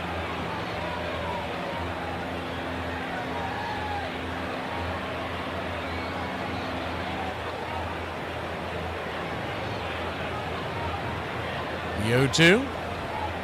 98 misses outside wide. 1-2. They checked down the line, but he did not go around. Third base umpire Trip Gibson says no dice.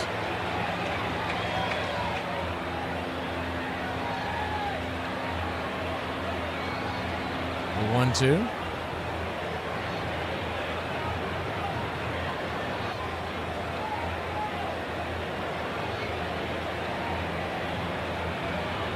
Pitch on the way, swing and a miss, strike 3, and that'll end the inning. 1-2-3. We'll be back in a flash, still working on the technical side of it. With the Braves lead at 3-0, we head to the bottom of the 4th.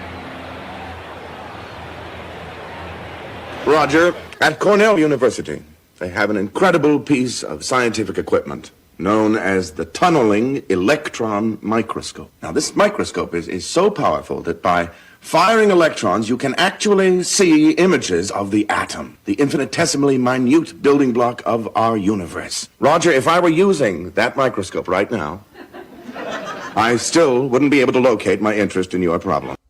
How the do you blow that lead? God, I hate this team. How is it that a starting pitcher will go in there, pitch 6 scoreless innings, and then every time some gets up there in the 7th and starts serving up meatballs like he's working at a sub shop?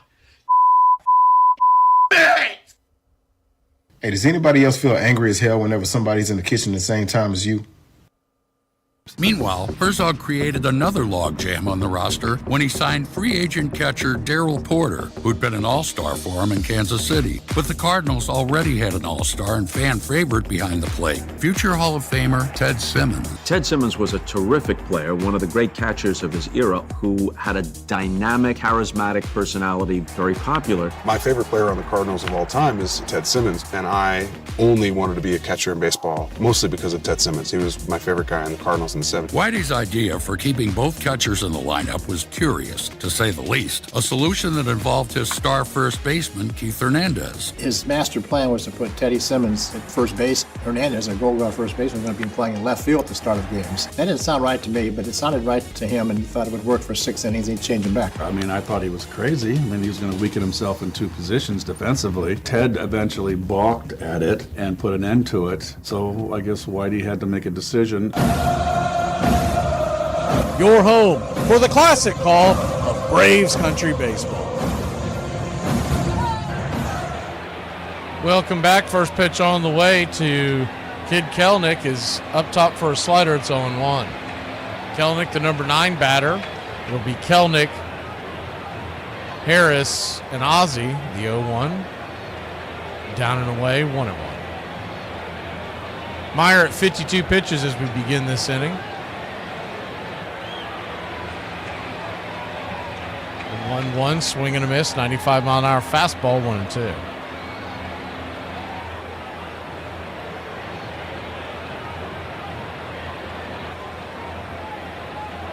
One-two count, slider down and in the dirt. 2-2. Braves looking for win number 1. The 2-2, swing and a miss, strike 3. Kelnick could not catch up on the outer edge.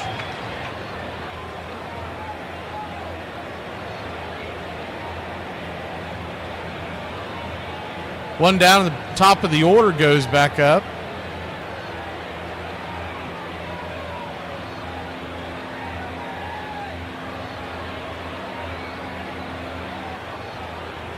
First pitch on the way to Harris, who's 2 for 2 on the day. Fouls it back. It's 0-1.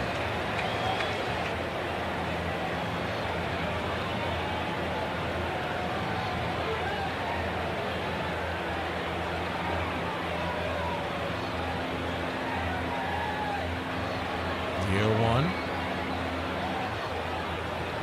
Brings it.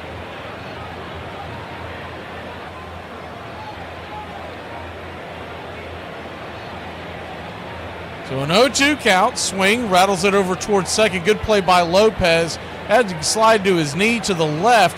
Stopped it from going it to right field. Flips it over to first. 2 down.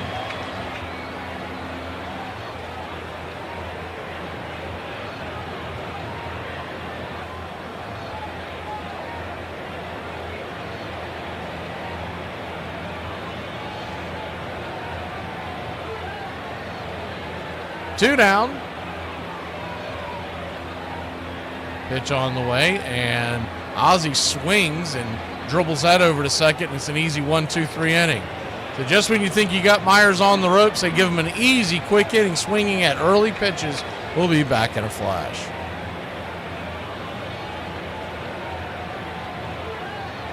Who else downloaded TikTok thinking, hey, I won't get addicted to it? Well, that was a lie. Irish people, avert your eyes. There's a potato shortage. Not again. This is the worst news to hit Ireland since the last potato shortage. And before that, we didn't have any bad news. Why is there a shortage of potatoes? It's because of the weather. People wonder why all we talk about is the weather. It's because if the weather does not look favourably upon Ireland, there's no potatoes. And without potatoes, historically, we don't do that well.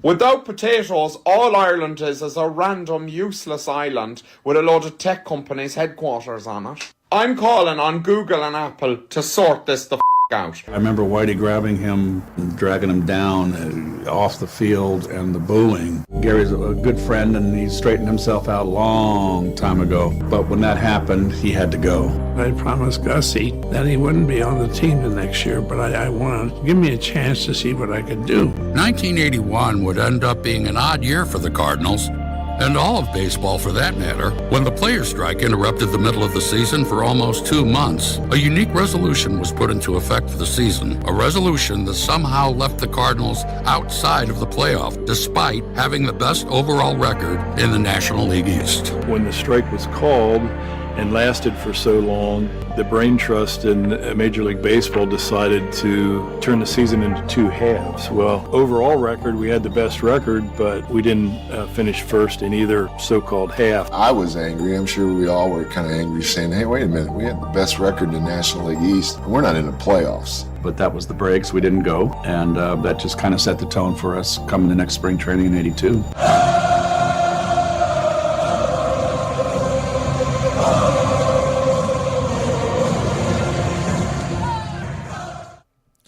Welcome back to Braves Country Baseball.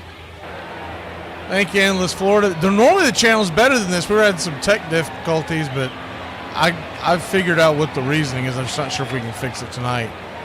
1-0's right there at the knees. It's 1-1. 1-1. Swing and a miss. Off the plate, 1-2. 1-2 count.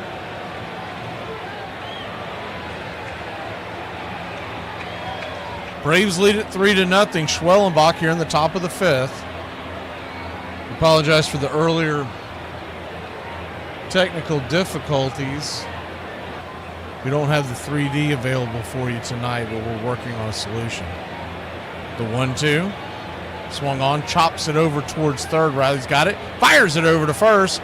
And it's a 5-3 put out. What a way. Finally decided after a few innings of messing with it that I'd rather bring you the game and worry about all the ins and outs of it later.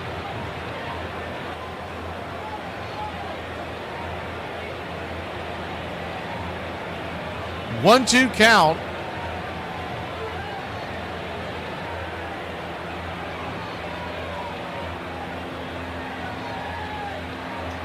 First pitch on the way is a cutter up top to Mervis. Righty-lefty matchup. It's 1-0.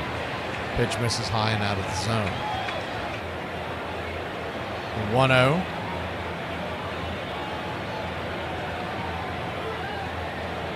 Misses high, 2-0. 2-0 count. Schwellenbach, his 58th pitch of the night. Swing and a miss, 97. 2-1.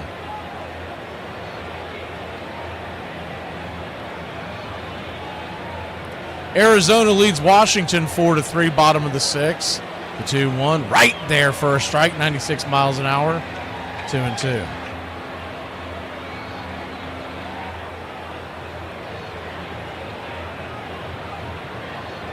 Two count.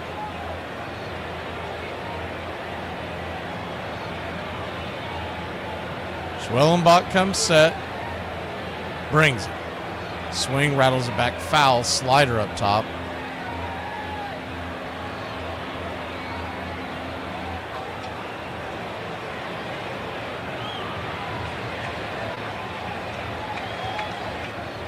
The 2-2 in the dirt. You go around, they check down the third baseline. Got him, strike 3. Ball hit the dirt, but they tagged him on the leg. 1 away. 2 away, excuse me. Tried to hold up, but definitely looked like he went around.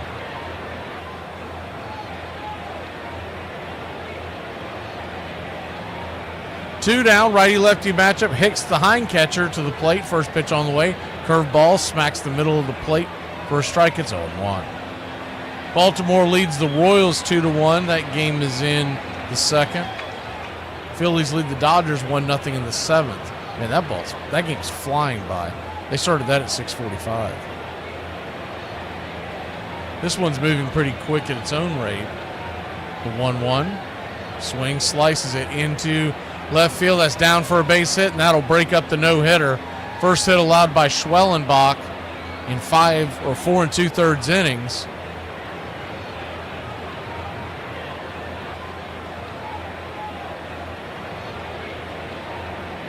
Not a hard hit ball, kind of like the one that Ozzie hit into left field.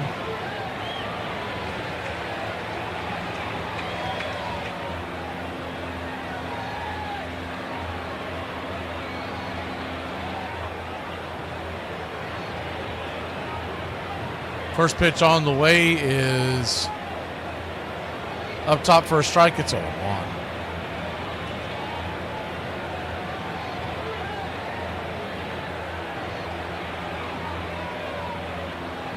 The 0-1 right there at the knees, 0-2.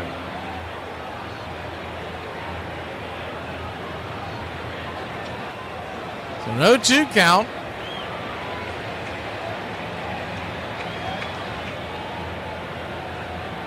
Pitch on the way. Did he go around? Strike 3. Got him to chase the slider off the edge. That'll end the inning. They finally get the first hit, but Schwellenbach is cruising. We head to the 5th. Let's get him some more runs, Braves country. December 26th, the first Battle of Trenton was fought in 1776. The snowstorm made crossing the Delaware difficult, but now would help mask the approach of 2 colonial columns from the north, one led by Washington, the other General Sullivan, needed since it was now 8 a.m. well past dawn. American troops surprised a Hessian guard post, firing the first shots. The Hessian garrison, led by Colonel Johann Rall, was caught off guard. Their soldiers were exhausted from recent skirmishes and holiday celebrations. Contrary to legend, they were not drunk, but Rall himself had been fatigued and may not have adequately prepared a defense. The battle's turning point came when the Americans positioned their artillery on high ground commanding the streets of Trenton. Hessians' attempts to rally were met with devastating fire, and after fierce street fighting, Rall was mortally wounded. Of the 1,500 Hessians, 22 were killed, 83 wounded, and nearly 900 captured, while the Americans only suffered 2 dead and a few wounded. Had Colonel Cadwalder gotten his group across the river to the south, perhaps no Hessians would have escaped. Instead, they stopped the colonial advance along a creek south of town before escaping. Still a much-needed victory for Washington. Ted eventually balked at it and put an end to it, so I guess Whitey had to make a decision. The decision was to solve his dilemmas in the bullpen at catcher by way of a single blockbuster deal with the Milwaukee Brewers. I said, you guys want to win a pennant? Well, how would you like Ted Simmons, and Vukovich, and Finger? Part of Herzog's genius, he wanted to move those three big guns out of the National League where they couldn't hurt him. One of the players he did hold on to for the 1981 season was his shortstop, Gary Templeton, a talented but volatile all-star who'd end up at the center of an infamous incident in August. Templeton had been nursing a hamstring injury, and Whitey said, don't run real hard if you don't have to. Templeton fails to hustle on a play, and as he's coming off the field, the St. Louis crowd lets him hear it. He was walking back to the dugout, and I picked up his glove, was going to hand it to him, and I saw him flip the fans off. Your home for the classic call of Braves Country Baseball.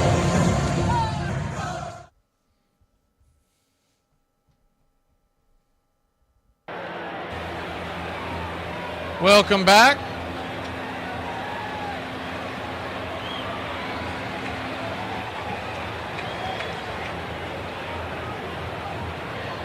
First pitch on the way to Marcell Ozuna.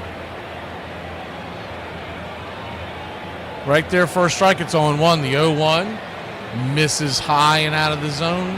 1-1. So 1-1 count. Swing and a miss. Chases slider down and away.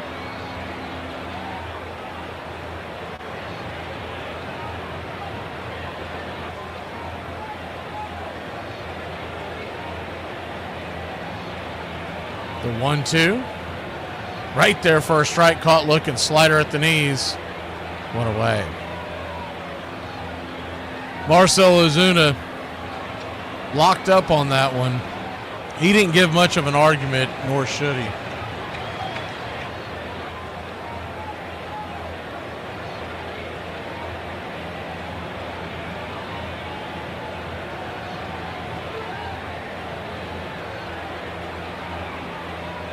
Matt Olson comes to the plate. First pitch, down and in for a ball. It's 1-0. Righty-lefty matchup.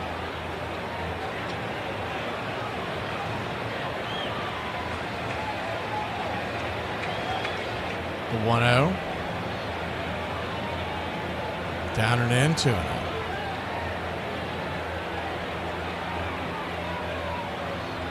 Two-0 count.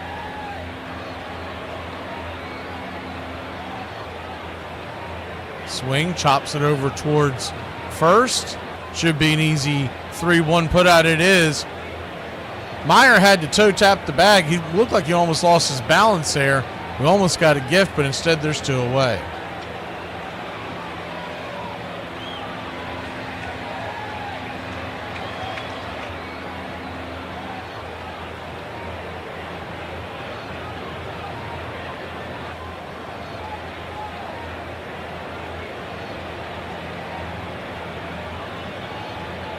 Two down, Meyer. 67th pitch of the night. As Austin Riley comes to plate, first pitch on the way. Swing and a miss. Down below his shoe tops, it's 0-1.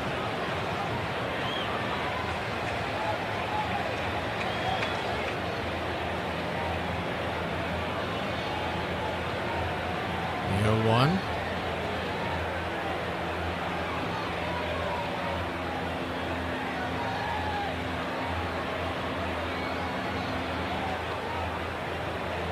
In the dirt, 1-1.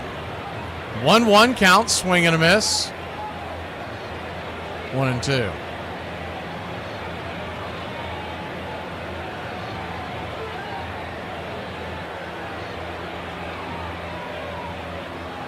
The 1-2. In the dirt, 2-2.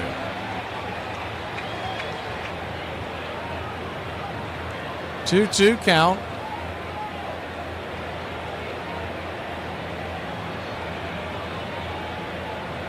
Meyer comes set, brings it. Check swing, and Austin Riley. No, they're hitting the hand. This guy doesn't stop sticking his freaking meat hook out there. See if he's okay.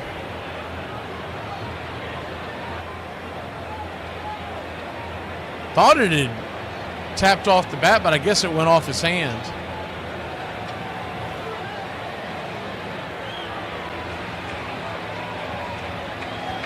Becoming absurd. It's like his instinct is to stick that hand out there. It really wasn't that far off the plate. That one right there, I'd say he probably just pinched his finger, but that one right there, he's kind of hanging over the plate. Went off his knuckles.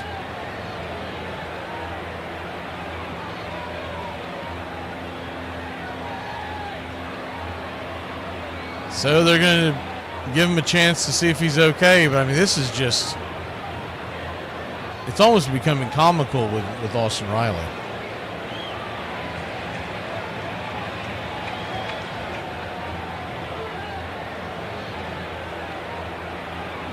Looking at the replay one more time.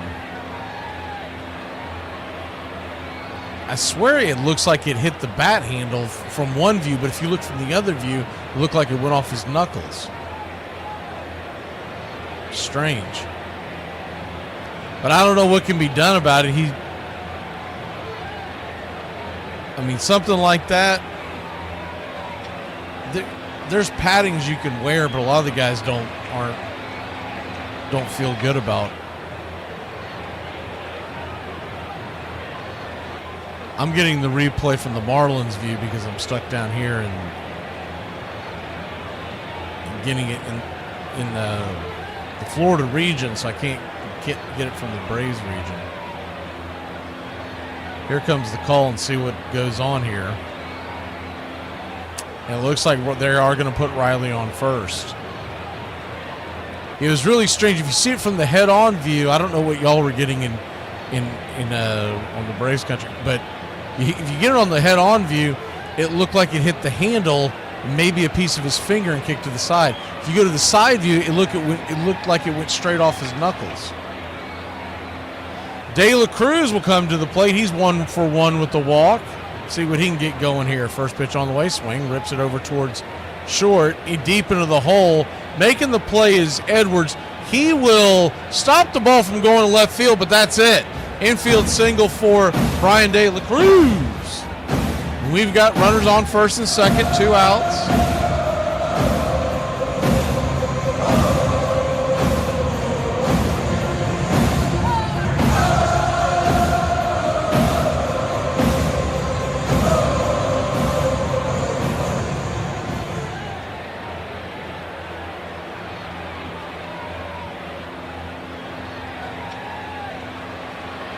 Drake Baldwin, the batter, first pitch, misses off the zone for a ball. It's 1-0.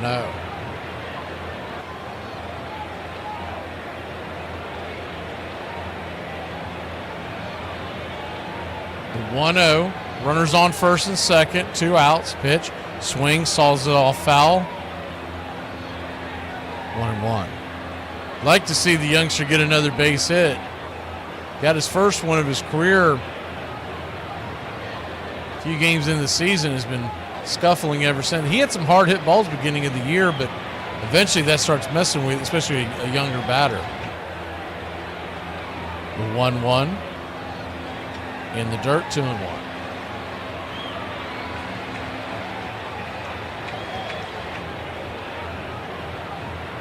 Two-one count.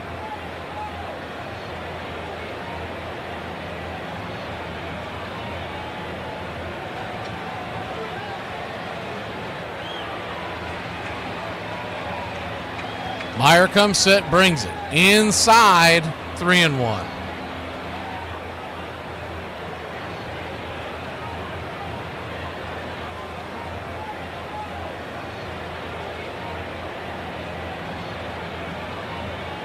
Riley at second, De La Cruz at first. The 3-1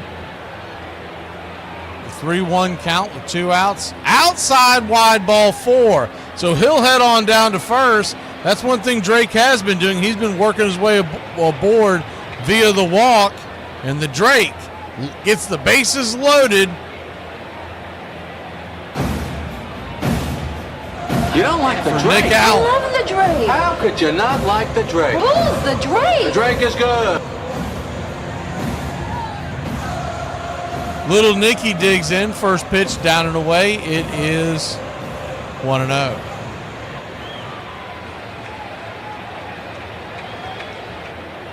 The 1-0.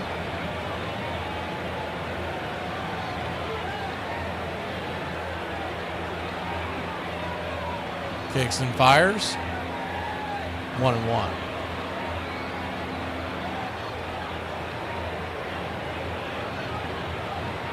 One count. Bases loaded. Pitch on the way. Swung on. Dragged foul down the third base line. 1-2.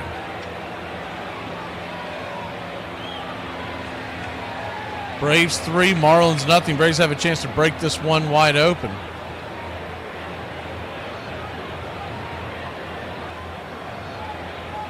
Bases loaded. 2 outs. The pitch. Swing and a miss, strike 3. Got him with the slider, and that'll end the inning.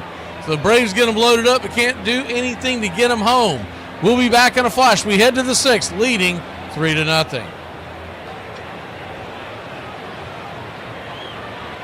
The other day, I went to a steakhouse for a friend's birthday, and she ordered a steak, and the waitress goes, "How do you want your cow cooked?" I'm like, that's a weird way to order it, but whatever. So she asked my friend, "How do you want your cow cooked?" My friend says, "I want it medium rare," or something like that. And so then I wasn't in the mood for a steak. I wanted a hamburger. I'd been craving a hamburger. So I order, the cheeseburger. And she goes, "How do you want your cow cooked?" And I kind of awkwardly look at my friend because I was like, I feel really embarrassed. Do I point out that it's not cow? A hamburger is a pig. Everyone knows ham comes from pig. So I joked back. I was like, "Well, I want my pig cooked well done. You're not supposed to eat pork uncooked. Everybody knows that. That's why it's always been super weird to me that people will get red in the middle on their burgers." And so she looks back at me and she goes, "You mean your cow?" And I'm like, I don't know how to have this conversation right now. I'm not a teacher. I don't know how to educate you kindly. And I was like, "Sure, my cow." But it was so bizarre. I'm like, how do you not know? It's literally in the name. It's a hamburger. There's no hope for the world. As the 1981-82 offseason got underway, Whitey Herzog's top priority as GM was to find a taker for his shortstop, Gary Temple, and to his stunned delight, he got a call from a club he talked to the year before about a replacement he saw as an absolutely perfect fit. Dick Williams was the manager of San Diego, and he said, "Are you still interested?" At Templeton for Ozzie Smith, I about fell off the seat. He would dive for balls, spit up and throw people out. The only thing I didn't realize was Ozzie had a no-trade contract. Well, I flew to San Diego. Whitey, when he came to recruit me, said that if you come and play for us, there's no reason that we can't win at all. That was very, very special for me. And so I came here and my life changed. Your home for the classic call of Braves Country Baseball.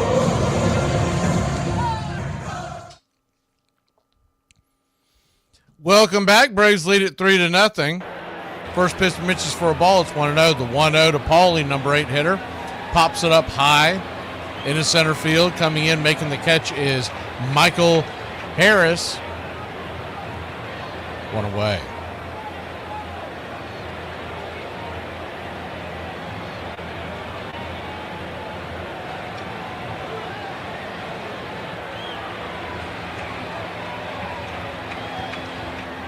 One down. First pitch on the way is a fastball, four-seam fastball from Schwellenbach. It's on 1.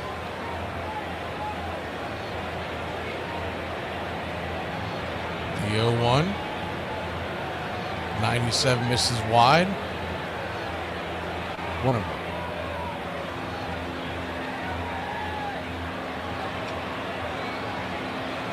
One count, swing and a miss. 1-2.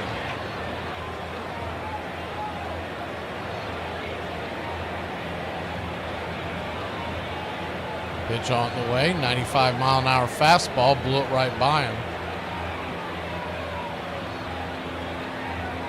Cubs beat the Padres 3-1. They're no longer undefeated. Dodgers are on the ropes in Philly. They trail 1-0 in the 7th. The 2-2, swing, fouls it back.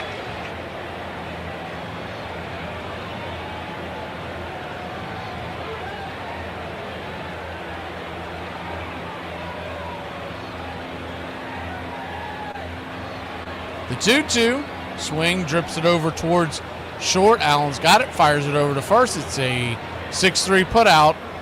In your scorecard, 2 down. I think it was Ricardo asking about Arcia, he's just not hitting the ball, hasn't hit the ball in 2 years, and they're riding the hot hand of Nick Allen. Even after that out in the last at bat, he's still batting .385 on the young season. I literally think that's going to be ride the hot hand the whole season at that position. First pitch on the way is chopped foul.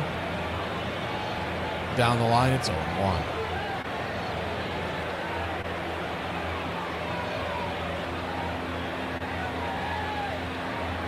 The 0-1. Brings it. Swing. Rips it over to first. Olson's got it. Flips it to Schwellenbach, and that'll end the inning. 3-1 on the putout. We'll be back in a flash. Braves lead it 3-0. Bottom of the sixth we go. She's sitting up there talking about I wasn't romantic enough. That's petty. Exactly. I was like, I'm not romantic. I ate 6 cookies out of your ass. So I don't give a what she was talking about. I don't know where it was. You what? Name the least annoying fan bases according to 1,000 surveys. Orioles. They are number 3 on the list. Let's go with Cardinals. No. I'll say one of these are a little surprising to me. Do you find them annoying? Personally, no. But I think that there is a particular fan base that would. Blue Jays. The Blue Jays are number 5 on this list. I have no problem with them. You have no problem with them. We know some people that do. Giants. They are not on the list. Damn it. We're going to keep going. The Rockies. The Rockies are number 4 on this list. That. The Royals? The Royals are number 2 on the list. Mariners. The Mariners are number 1 on the list. Jolly Seattle. Olive. Let's go Seattle. You know, Ozzie Smith could have been a gymnast. I mean, he was really a gymnast at shortstop. Best hands I've ever seen an infielder have. He developed a release that I think is probably unmatched history of the game as far as catch and throw. I think pretty much everybody loved Ozzie Smith. I mean, he was the guy. I don't think anybody ever will play the game any better defensively than Ozzie at shortstop. And that was kind of the glue that put the club together. Oz would headline a cast of characters who'd grow to become beloved in St. Louis in 1982. There was also leadoff hitter Lonnie Smith, a.k.a. Skates, who led the NL with 120 runs scored. And then the surprise rookie sensation Willie McGee, who'd been acquired the year before. Well, I think we don't win if we don't get Willie. Willie not only came in and sparked us offensively, but also with his glove. He was a tremendous fielder. There's so much responsibility on the center fielder, especially in Old Busch Stadium, where center field was like 2 football fields. And no one ever looked better in baby blue than Willie McGee.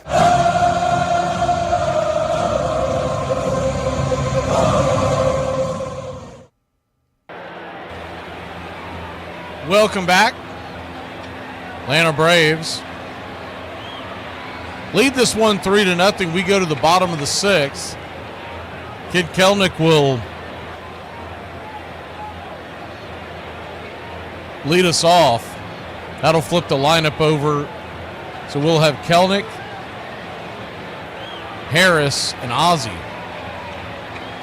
First pitch on the way. Swung on, foul back. It's 1-1. Not that I can see. Who was that was asking about if we have anyone in the bullpen? I haven't seen anybody up in the bullpen. They've flashed a few times in the Marlins bullpen. As you go 1, fouls back, it's 0-2. And I've got an indicator it's an account that I follow, and they have not pressed it. They normally do if something's going on. The 0-2 in the dirt, 1-2. Good take by Kelnick. There's a right-hander in the Marlins bullpen, George Soriano, and we saw him last year, and he can bring it. So Braves need to get some runs because last thing you want to do is the 1-2 swing and a miss. Kelnick whiffing at nothing on the way. So you want to do is let them hang around. Next thing you know, that we've got ourselves a ball game.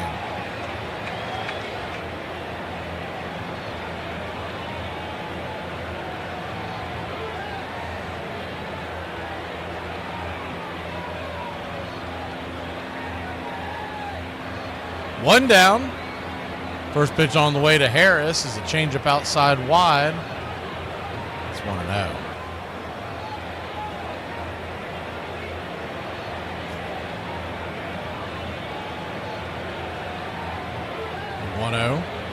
Kicks and fires. Fouls it down the line. 1-1.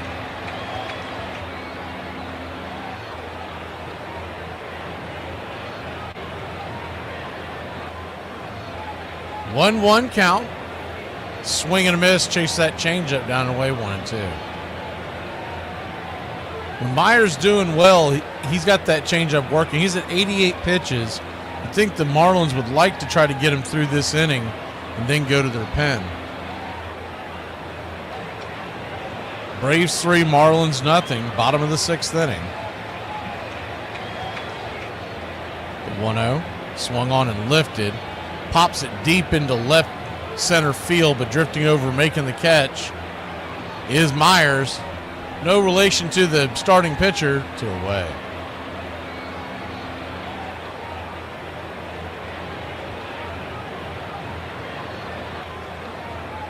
Two down.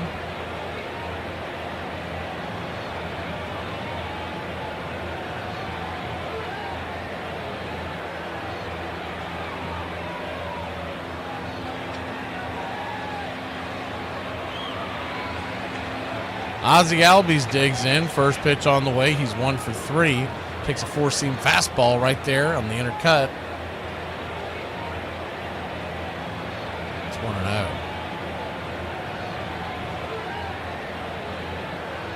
The 1-0. Swung on and lifted. Foul down the line. 1-1. 1-1 count.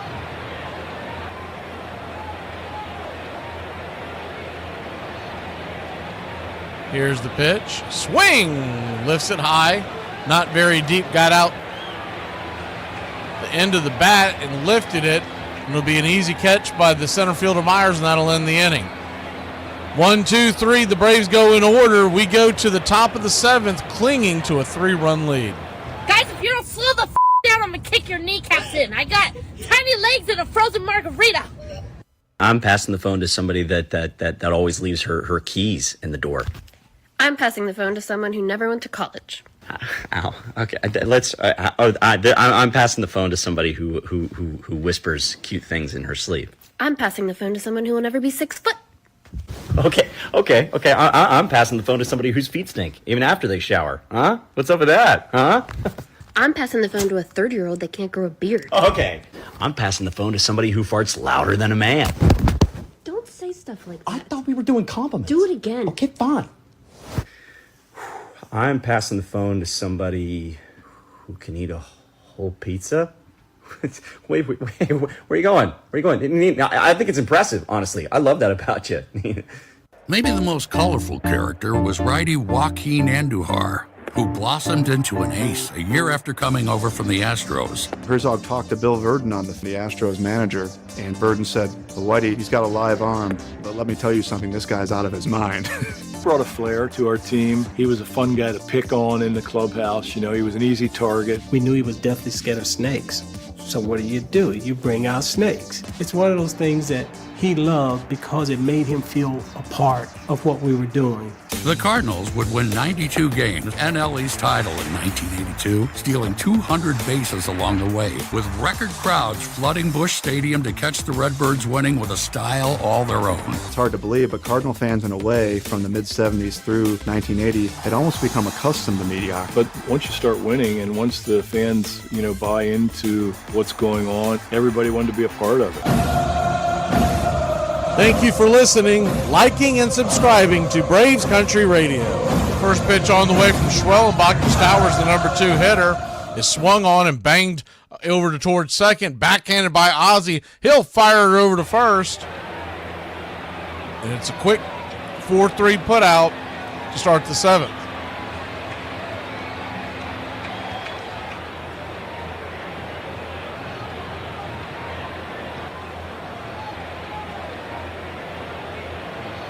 First pitch on the way to the number 3 hitter, Conine.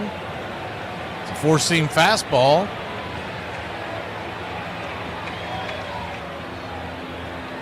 It's 0-1, the 0-1.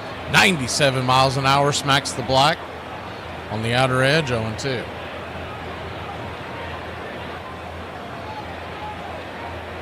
An 0-2 count. Swing, lifts it into center field, and that's going to drop for a base hit. Another soft line drive. Both hits tonight. I'd be willing the exit velocity isn't much over about 75 miles an hour. The hit them where they ain't type of seeing eye singles.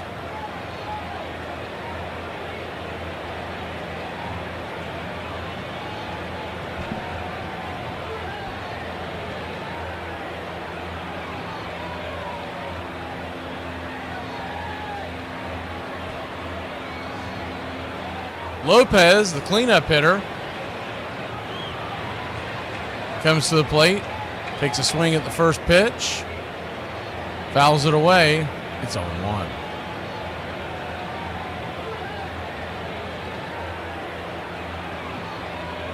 The 0-1. Kicks and fires. Riley's got it. It's going to be a 5-4-3. Does not get the double play. A little too long to make that play work. But we do get the lead runner 2 away. Lopez, second baseman, runs pretty well, and Riley had to. It's about the longest type of 5-4-3 that you can have. His back foot was essentially on the chalk. Matt Mervis, 0 for 2. First pitch on the way to Mervis is 95 right there, smacks the black. It's 0-1. Phillies lead the Dodgers 3-0.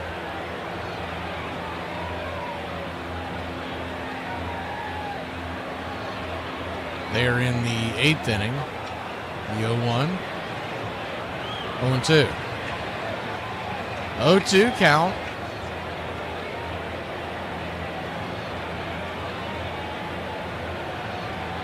Aaron Bummer warming up in the pen.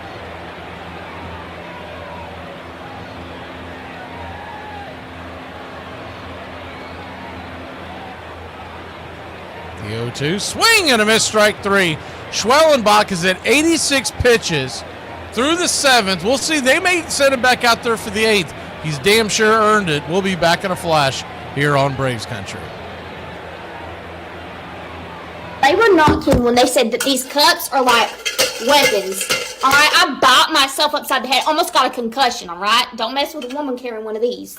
Christmas night, December 25th, George Washington led one of the most daring attacks of the American Revolution in 1776. After months of retreat across New Jersey, Washington's army faced the grim reality of plummeting morale, with most enlistments ending January 1st. Desperate to salvage the cause, Washington resolved that bold action was their only chance, so he himself convinced many soldiers to give him just 2 more weeks. As with the defeats at Long Island and Manhattan, his plan was audacious and required tremendous coordination. Washington would again divide his forces. 3 groups were to cross the ice-choked Delaware River, converging on Trenton by 5 a.m. from different directions. While the famous painting of the event portrays a heroic scene, the reality was chaotic. Finding boats that would support horses and cannon proved difficult. A major winter storm rolled in, with freezing rain, snow, and strong river currents hampering progress. The soldiers, poorly clothed and many barefoot, suffered greatly, with some succumbing to the cold. The southern group couldn't get across the river, and the 2 that did were 3 hours behind schedule. It just was different. Every other team played one way, and the Cardinals played a different way. Rubber stealing home. He is safe, and the Cardinals win. Rubber stole home. People were like, hey, we got something here. And that became Whitey Ball. We became what I call a blue-collar team. Give us 10 singles, we're going to entertain you. Whitey Ball got the Cardinals into the playoffs, where in a best-of-5 NLCS, they'd meet Joe Torre's Atlanta Braves, a team with a more traditional approach. All right. I can't see you. Let me hear you. A 1, a 2, a 3. Me out to the ball game. Me out to the top. Find me something up and crack down. I don't care.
Welcome back.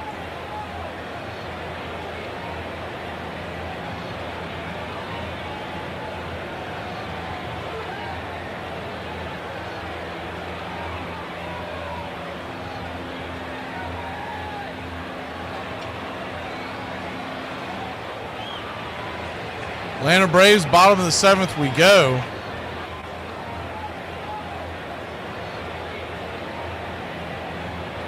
Leading 3-0. Marcell Ozuna will lead us off.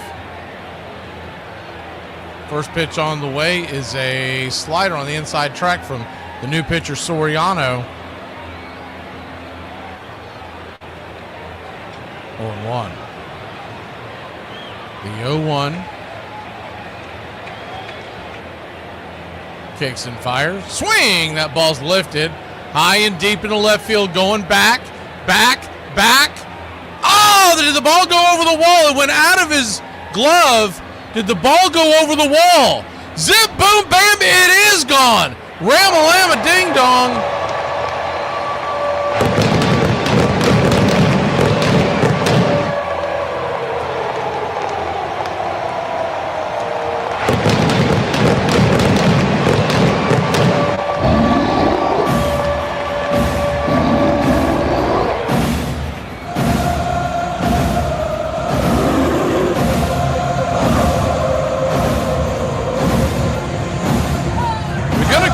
On this, it looked like the ball went over the yellow line on the wall as it popped out of the glove of Myers. That should be a home run.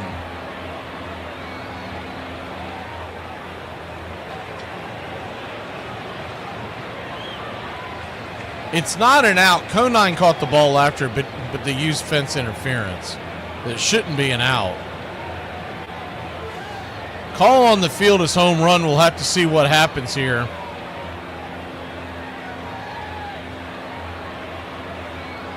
It really comes down to the grounds rule.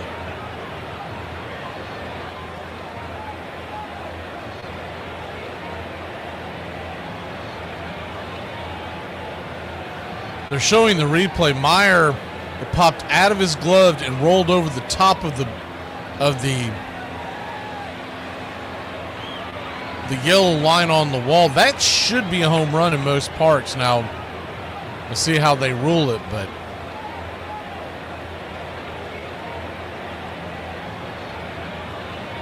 I can tell you this, the Marlins believe that it's going to get overturned because they're in their dugout smiling, but I don't understand how you can overturn that.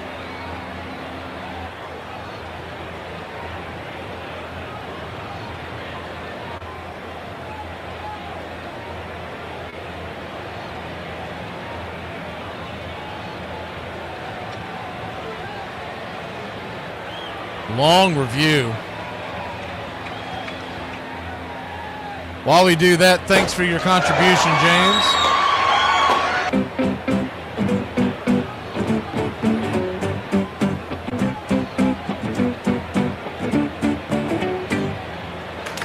Even the outfielders are out there. They're out there having a powwow. The kid out in left field for the Miami Marlins, Conine, he literally just kind of shrugged and said, well, it's either a double or a home run. And he just kind of had a goofy smile as he looked at his center fielder, his teammate, Myers, the center fielder.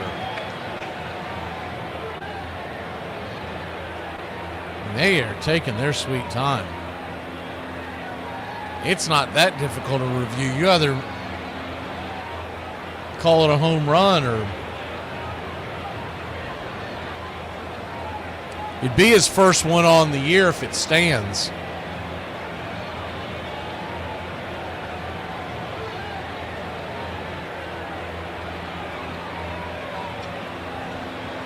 I've never seen one bounce like that on top of the wall and they don't call it a home run, but they are taking forever.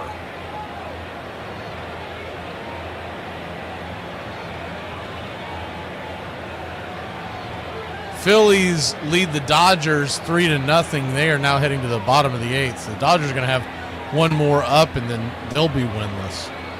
Here comes the call finally.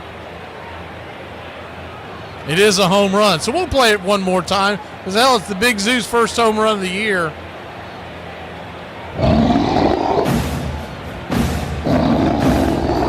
I don't understand what took so long on that. I mean, that took a long time.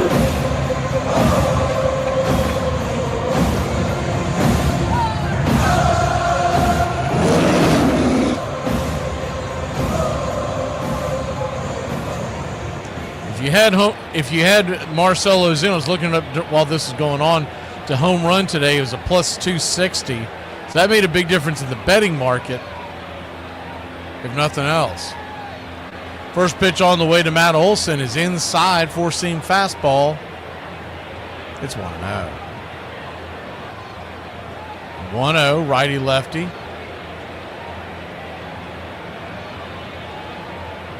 Kicks and fires. Outside wide. 2-0. 2-0 count. Matt Olson looking for his first of the year. Be a good time to get him off the schneid. The 2-0 to the ice house. 3-0. 95 miles an hour. Misses wide.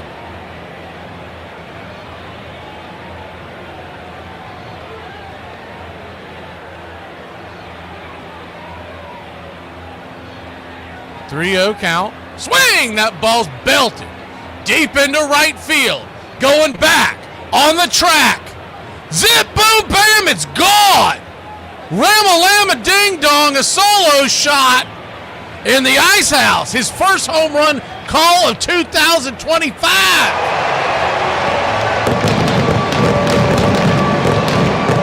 Hello from Plank Road Field. Smooth as it gets. Ice House, always smooth, never watered down. We must win today.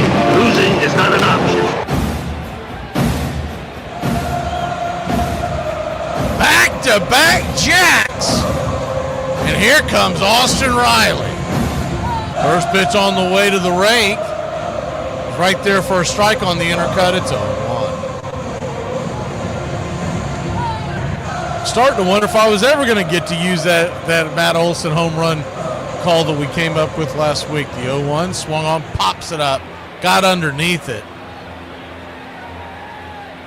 Shallow fly ball, drifting back, making the catch is Edwards, one away. Braves 5, Marlins nothing. Atlanta Braves. That we've had the technical difficulties today. We do apologize for that. Released. Hell, maybe it's good luck. 5-0 lead.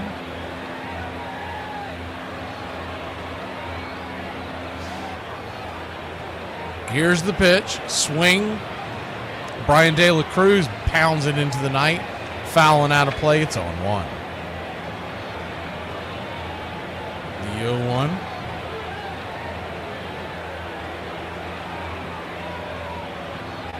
Kicks and fires. Oh, nice slider on the knees on the outer edge.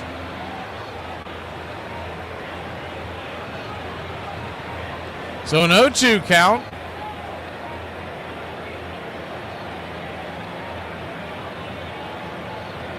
Here's the pitch. Swing.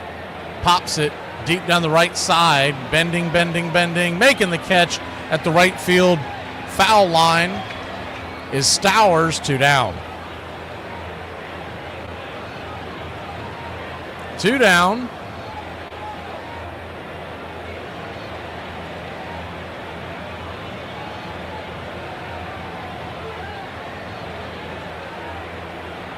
Drake Baldwin, the batter, 0 for 2.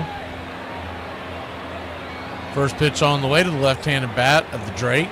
It's outside wide for a ball. It's 1-0. It's trending more and more like we might have Sean Murphy next week. You wonder if they would bring him up for the Phillies series. Is the 1-0 down and in 2-0. At that point, he would have. It's either tonight or tomorrow night. He's supposed to be catching Spencer Strider down in Gwinnett. I mean, in theory, you could have them both back by next week for the Philly series. The 2-0 pops it foul down the line. 2-1.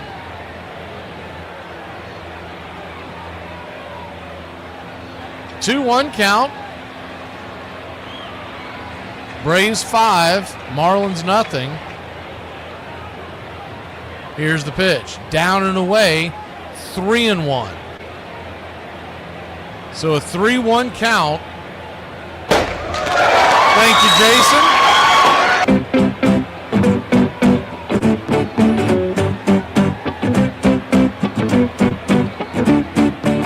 3-1 pitch, swung on and popped up. Into left field, drifting in, making the running catch is Conine. But out for your Atlanta Braves, put 2 on the board. It's 5-0. We head to the 8th to see if we can hold on here in Braves country. Hey, Hoochies, we about to try the Dr. Pepper coconut. Because y'all know my drink is Dr. Pepper Zero. So I was like, let's stop by the Tarjay and get that coconut. You can try it first. All right, try it. Ooh, it's good. Telling me lies because you know I would spit this mess out if it ain't. It's good. Oh, God, no. Wait a minute. It tastes familiar, but I can't, like... It tastes like a tanning bed. What else? It tastes like a tanning bed in that time I lived in that trailer with my mama.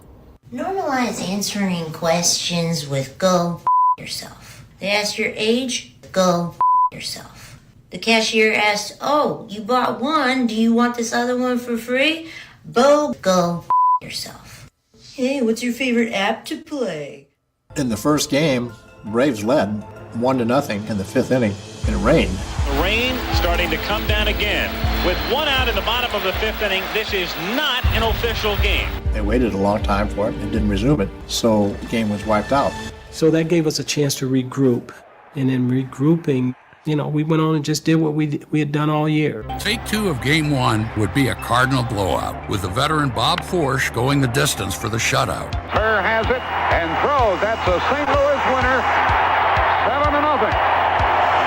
7-0. Game 2 would be tied 3-3 in the bottom of the 9th, when Ken Oberfeld came to the plate with a runner on second and a chance to win it. They had first base open and Suter was hitting behind me. I wasn't sure if they were going to pitch to me or not. And Benedict, he was catching. I said, you guys going to pitch to me? He looked in the dugout and he goes, yeah, we're pitching to you. I said, okay. Butler on the run, reaches up, can't make the catch. And the Cardinals lead 2 games to nothing.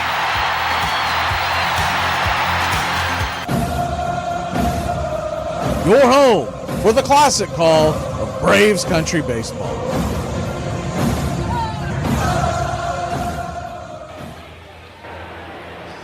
Welcome back.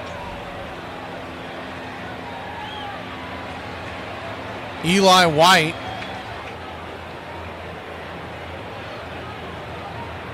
will come into left field for Brian De La Cruz and a defensive replacement here in the 8th inning. Schwellenbach is back to work. First pitch on the way. It's a swing and a miss. It's 0-1. The 0-1. Kicks and brings it. Schwellenbach quickly up 0-2. So an 0-2 count.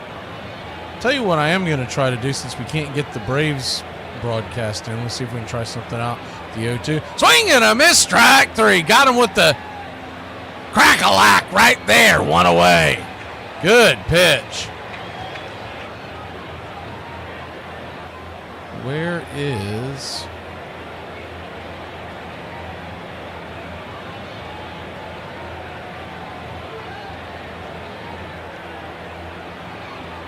First pitch on the way is right there for a strike to Jonah Bride, the designated hitter. It's 0-1.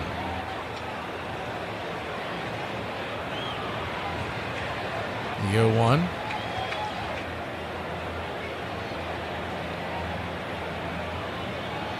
Right there, 0-2. So an 0-2 count.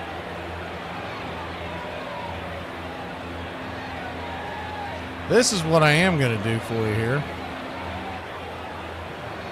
Is the 0-2 in the dirt? 1-2.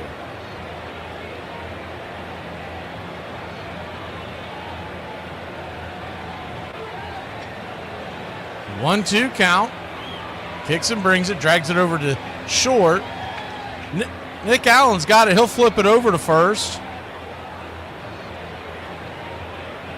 2 down.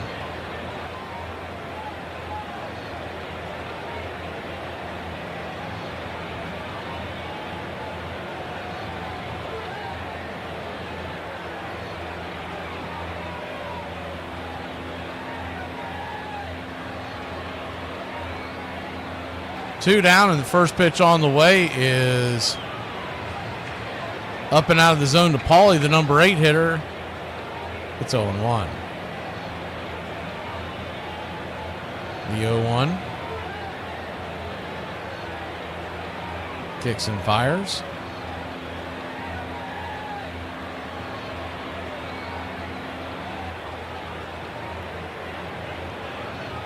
Two-0 pitch is swung on and belted back. It's 2-1. Tommy Edman has just hit a home run in the Dodgers game. It's 3-2 now. They are in the ninth inning. Excuse me. The 2-1 swing and a miss. 2-2. I thought I had it set up. I'm gonna try it at the break.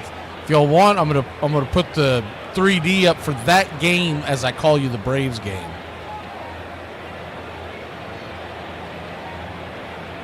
Three-one count.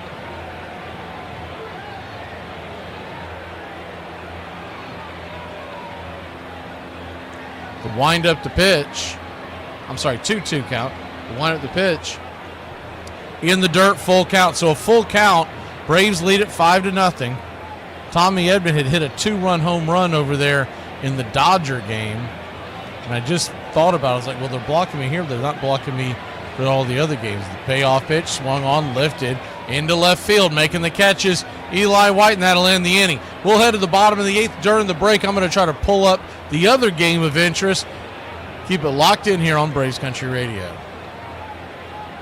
Straight people are getting too comfortable. I said what I said. Some things are not yours to talk about, joke about, or say. No, I was comfortable, and I have to get up to talk about this.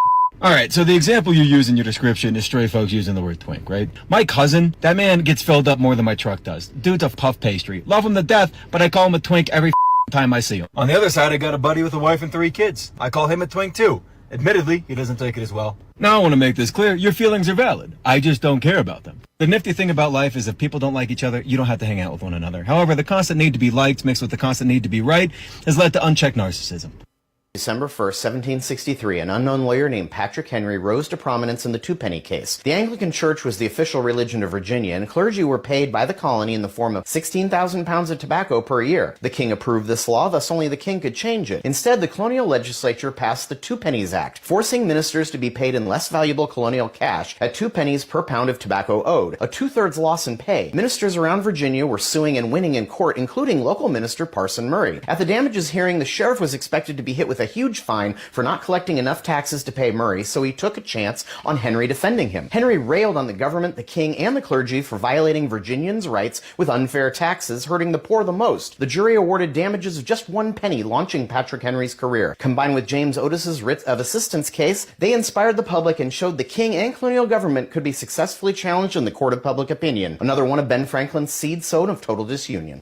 One night later, the Cardinals would take a 6-2 lead into the 9th inning of Game 3, with Bruce Sutter on the mound looking to send the Cardinals to the World Series for the first time in 14 years. Willie McGee is under it, and that's a pennant winner for the St. Louis Cardinals. Join the Country Club today. Help support Braves Country Radio. Join the Country Club today.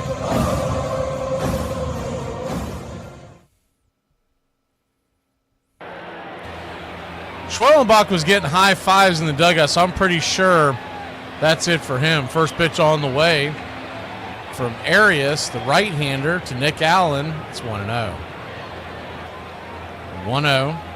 Dodgers and Phillies 3-2, top of the 9th. So I put that up because I figured y'all might want to see the 3D of that more than just the flat screen of the Braves game. I might try to figure out by next broadcast how to do both of them. They're blocking it out for me because I'm in the Miami Marlin region. The 2-0. Righty pitch down below the knees. Ball 3, 3-0. So a 3-0 count, and I'll try to do my best to continue to update you on what's going on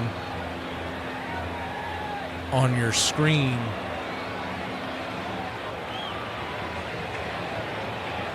Is the 3-0. Outside wide, ball 4. So he'll head on down to first.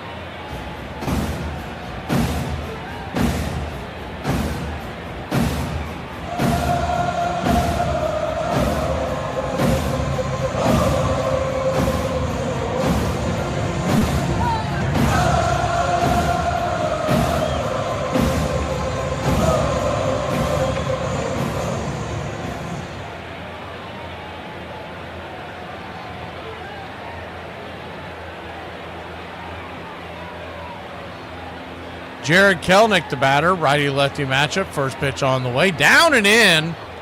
Almost got him. It's 1-0.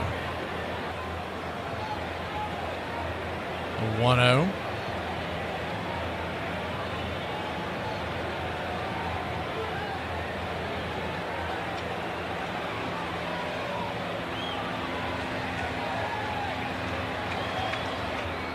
Pitch on the way, 94 miles an hour. 1-1.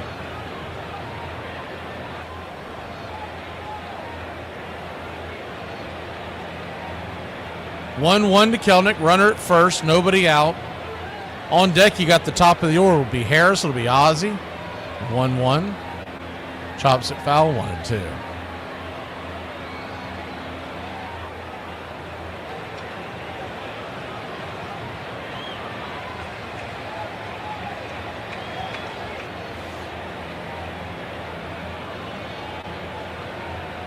The 1-2. Swing, chops it foul.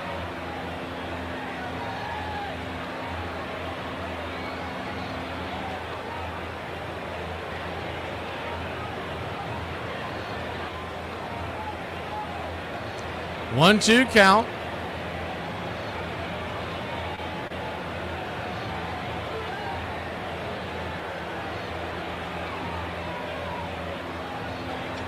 Here's the pitch. Swing and a miss.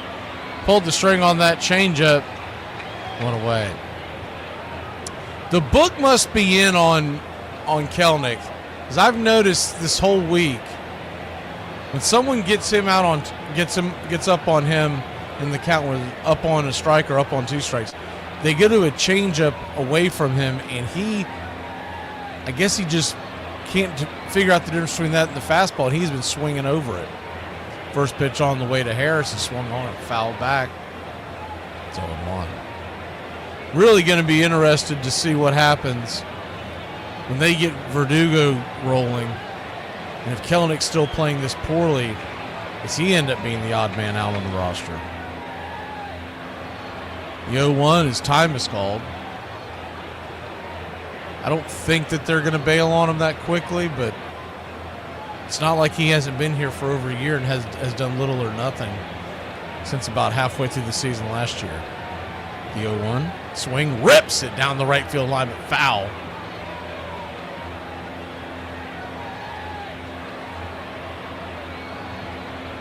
An 0-2 count. Braves will be facing Sandy Alcantara on Sunday, and that's going to be a difficult matchup. He is pretty much back to the form we saw him before he went to the Tommy John surgery a couple of years ago.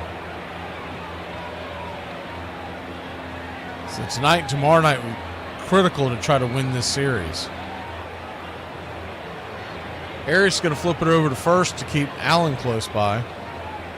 And it looks like that the Phillies held on and won that game 3-2, so we'll get out of this game here.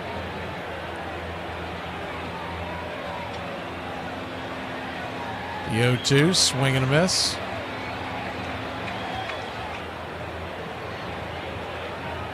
We'll put the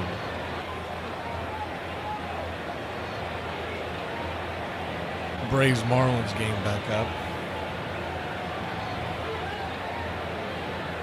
0-2 count.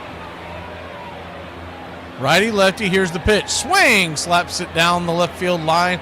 Foul and just out of play. Man, if he kept that thing straight, that had plenty of room to go.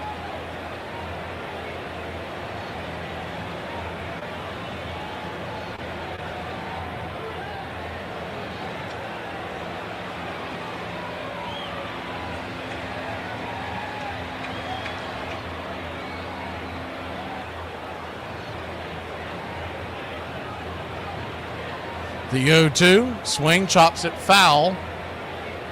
Down the first base line, we'll do it again.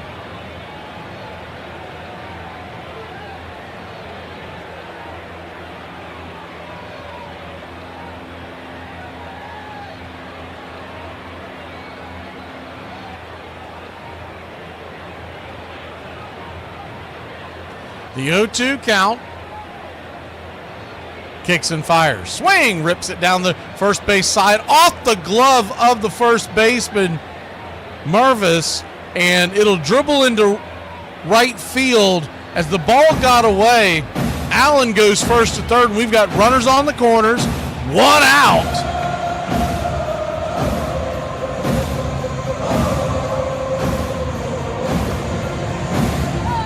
Hard hit ball. Harris had to stop for a second because he thought the ball was caught. Not much of an effect on the play. He was going to end up at first no matter what. Ball didn't get that far away from the right fielder. Runners on the corners, 1 out as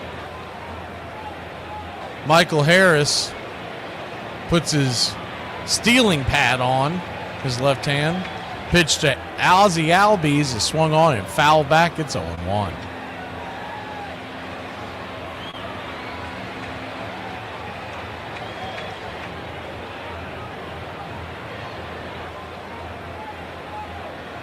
The 0-1. Time is called by home plate umpire Ryan Blackney.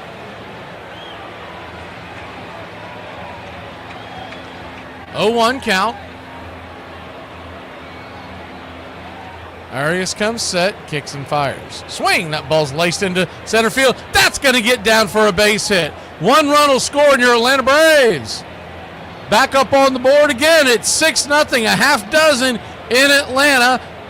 RBI single by the Wiz. I'm the Wiz. I'm the Wiz. I'm the Wiz. I'm the Wiz, and nobody beats me.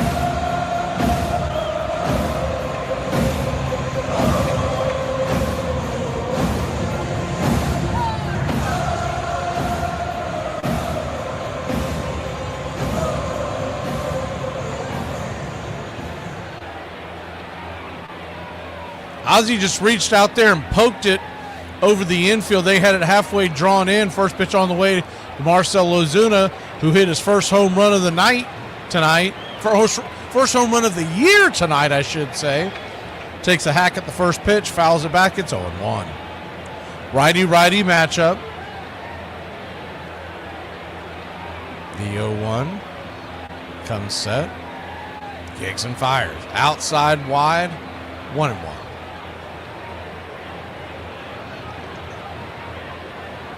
So a 1-1 count.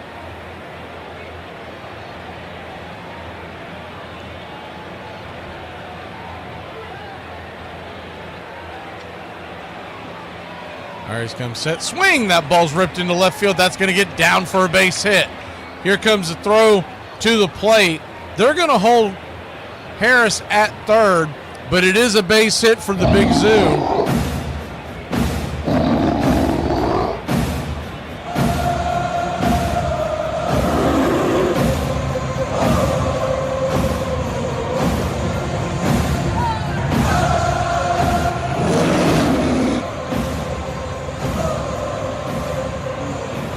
They're going to come out there and have a chat with Arias. Braves lead at 6-0.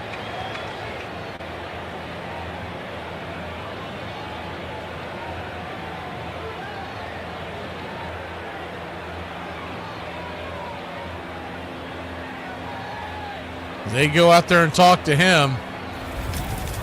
That seat is getting hot out there on the mound.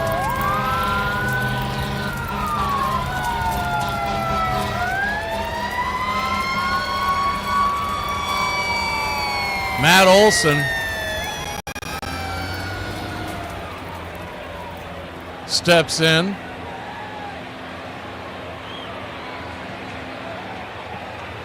Bases are juiced. First pitch on the way to the ice house is right there for a strike. It's 0-1. We've got ducks all over the pond.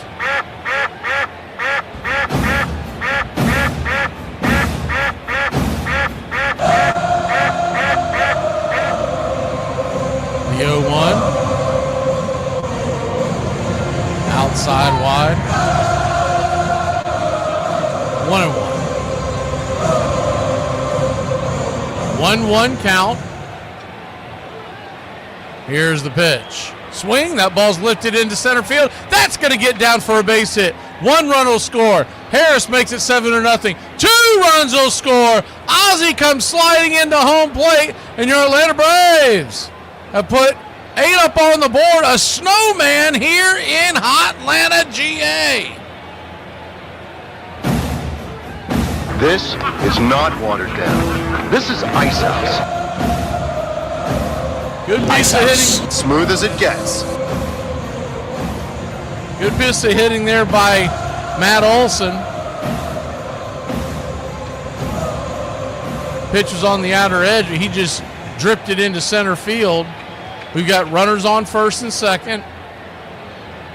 1 out, and here comes Austin Riley. First pitch on the way to Austin is a slider outside. Right there, first strike. It's 0-1. The 0-1. Kicks and fires. 95 outside. 1-1. 1-1 count. I agree, Sean. They needed a game where they just kind of go out there and explode offensively, not to mention the fact Schwellenbach looked phenomenal tonight. The 1-1. Swing, pops it back foul. 1-2. It would have been nice to gain a game on the division rivals tonight, but Philly and the Mets have both won. But really, at this point, you're just trying to get off the schneid and take care of your own business, and long way to go in this season. The Braves get hot, they'll be okay. The 1-2. Miss aside 2-2. I saw a statistic the other day that no team who's ever started 0-7 has ever made the playoffs. But first of all, 0-7 is incredibly rare, especially for a roster loaded like Atlanta. But also, we have not been as the 2-2 pitch swung on. That ball's going to get roasted into left field. That ball's down for a base hit. Big Zoo comes around to score, and Austin Riley continues with the hitting parade.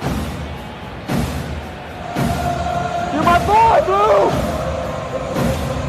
Blue, you're my boy! Well, what I was saying about the whole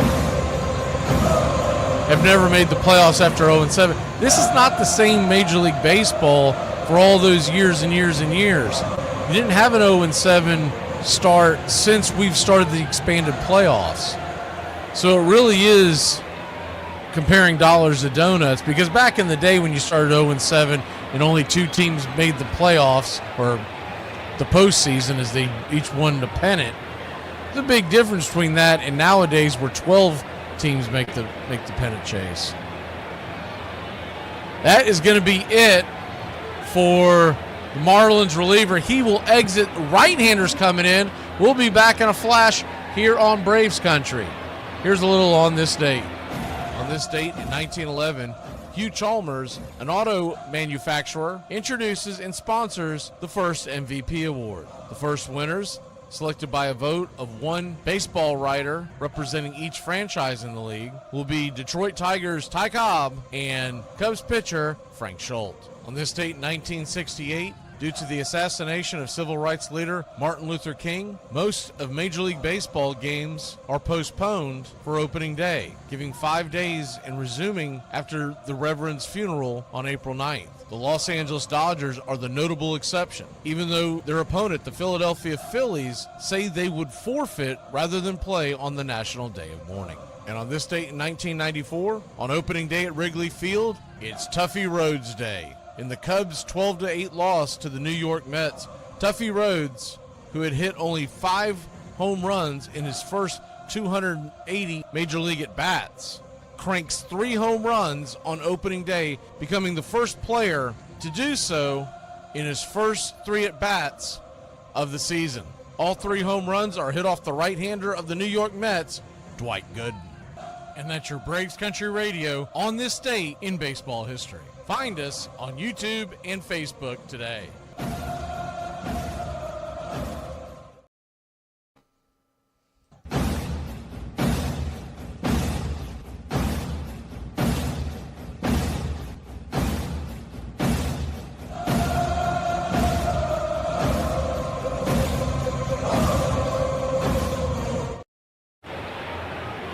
Welcome back. Javier Sanoa, and I hope I'm not butchering that, but I probably am, is going to be the pitcher. First pitch on the way, swung on, lifted into center field.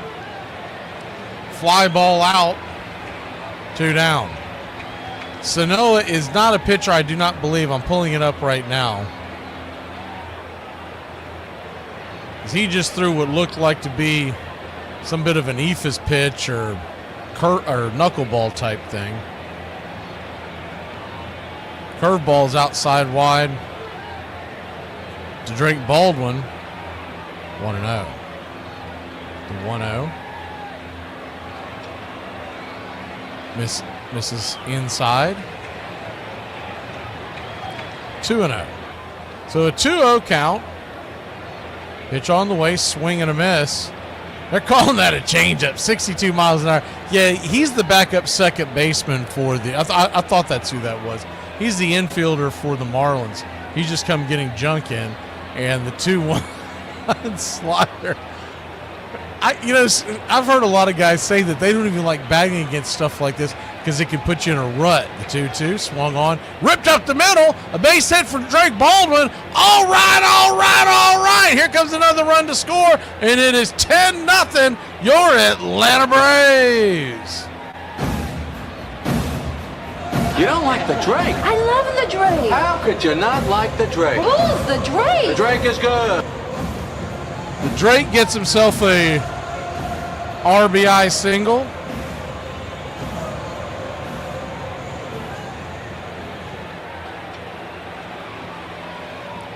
First pitch on the way to Nick Allen. He's out of the zone for a ball. It's 1-0. The 1-0 pops it up. Slider hit high, deep into left field, and that will end the inning.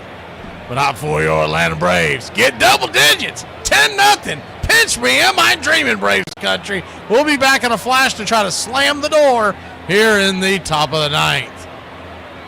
You guys want to hear something so up? I was in my bedroom just now, minding my own business. I wasn't bothering anyone. And I overhear my daughter and my husband start talking. And I hear my daughter say, "Dad, come here. Look at this plant. Mom killed it. This plant is so dead." And he goes, "Yeah, I know. Look, come here." And then they start traveling around the house to every one of my plants. And then he ends this whole excursion with, "Yeah, honestly, your mom can't keep alive. We're lucky you're still alive." And then she responds with, "Yeah, that's true." And I just want to say a few things. First, I'm catching rogue ones here. What the did I do to you guys?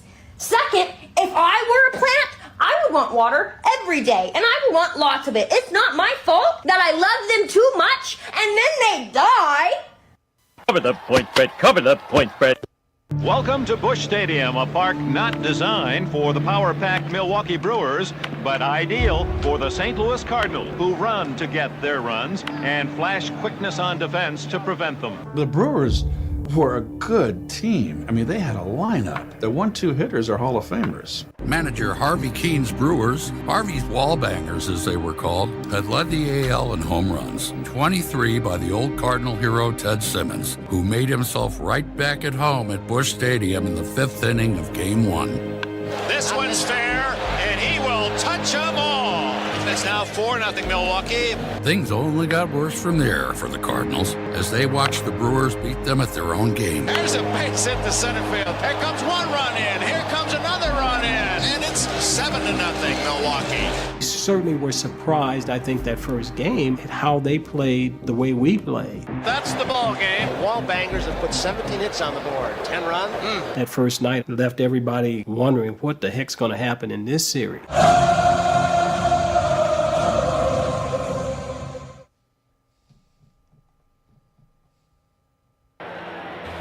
Welcome back. Atlanta Braves lead this one 10-0. Aaron Bummer throws the first pitch for a ball. It's 1-0. The 1-0 ripped into left field down for a base hit. And it's a leadoff single for the Marlins to start the top of the ninth.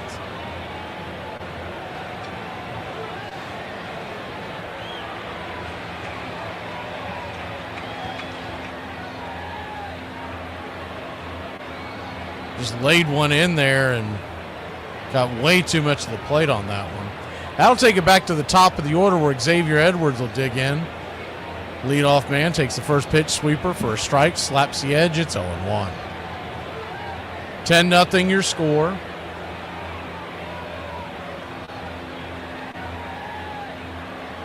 The 0-1 swing, fists it foul back into the night.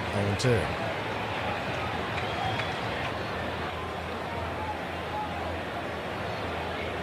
Ten runs, 16 hits, no errors for the Braves. No runs, 3 hits, no errors for the Marlins. If you're joining us late, we'll go over the scoring here in a second as the 0-2 swats it back foul straight to the backstop.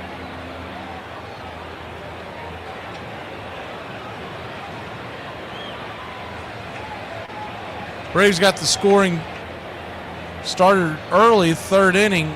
Marcell Ozuna doubled to center. Well, we were having technical difficulties. The 0-2 swing and a miss, strike 3. Got him with the curveball down and in, right about the shoe tops, one away. Marcell Ozuna doubled to center. Ozzie and Harris scored.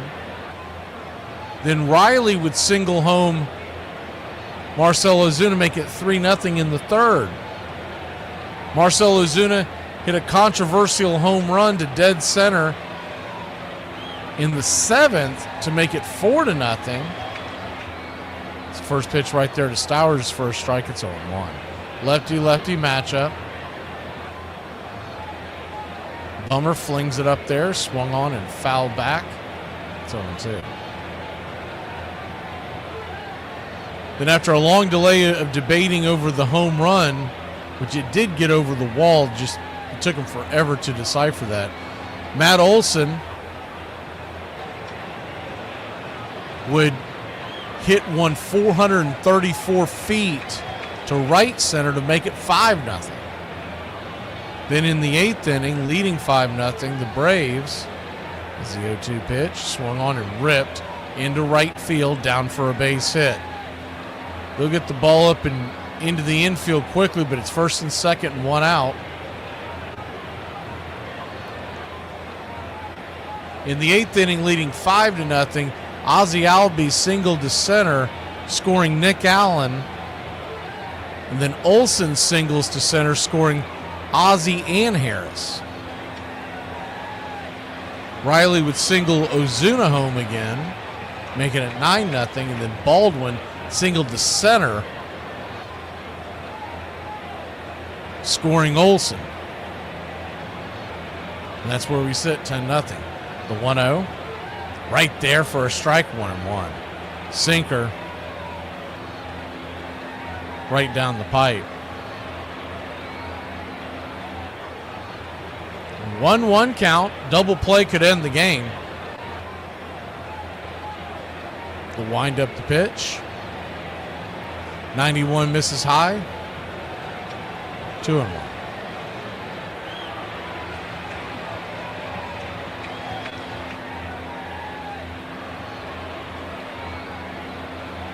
Two-one count. Down and in, 3-1. So a 3-1 count.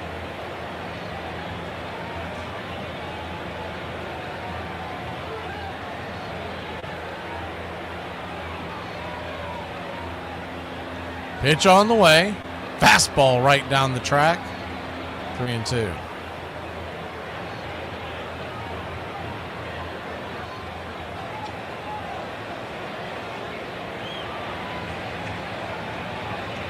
Braves 10, Marlins nothing. The payoff pitch swung on and sliced back foul. They'd like to end the game here with Bummer and get him some work. None of our bullpen has really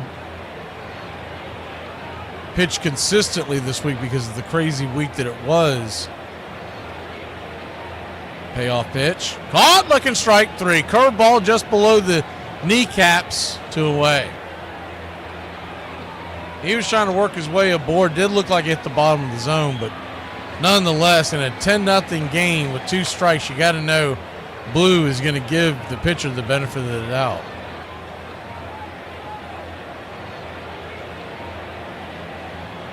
Two down, and the cleanup hitter, Lopez, takes the first pitch for a strike. It's 0-1. The 0-1.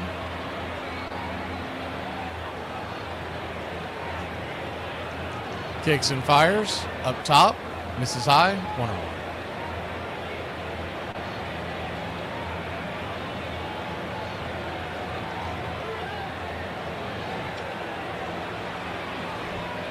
One count. Here's the pitch. Outside wide. 2-1.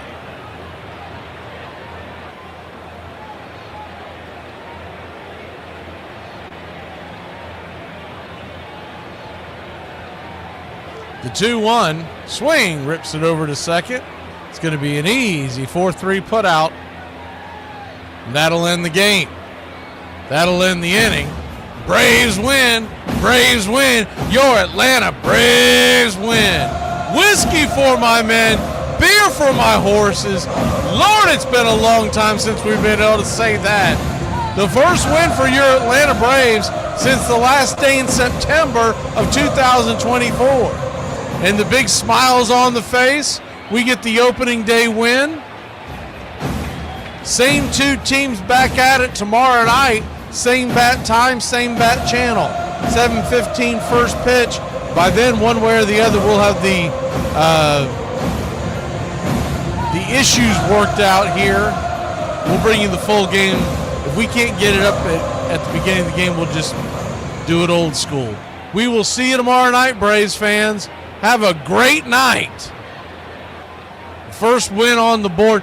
And hell, you don't be asking if we're in last place. We got to win. That's all we care about tonight. We'll worry about the rest mañana.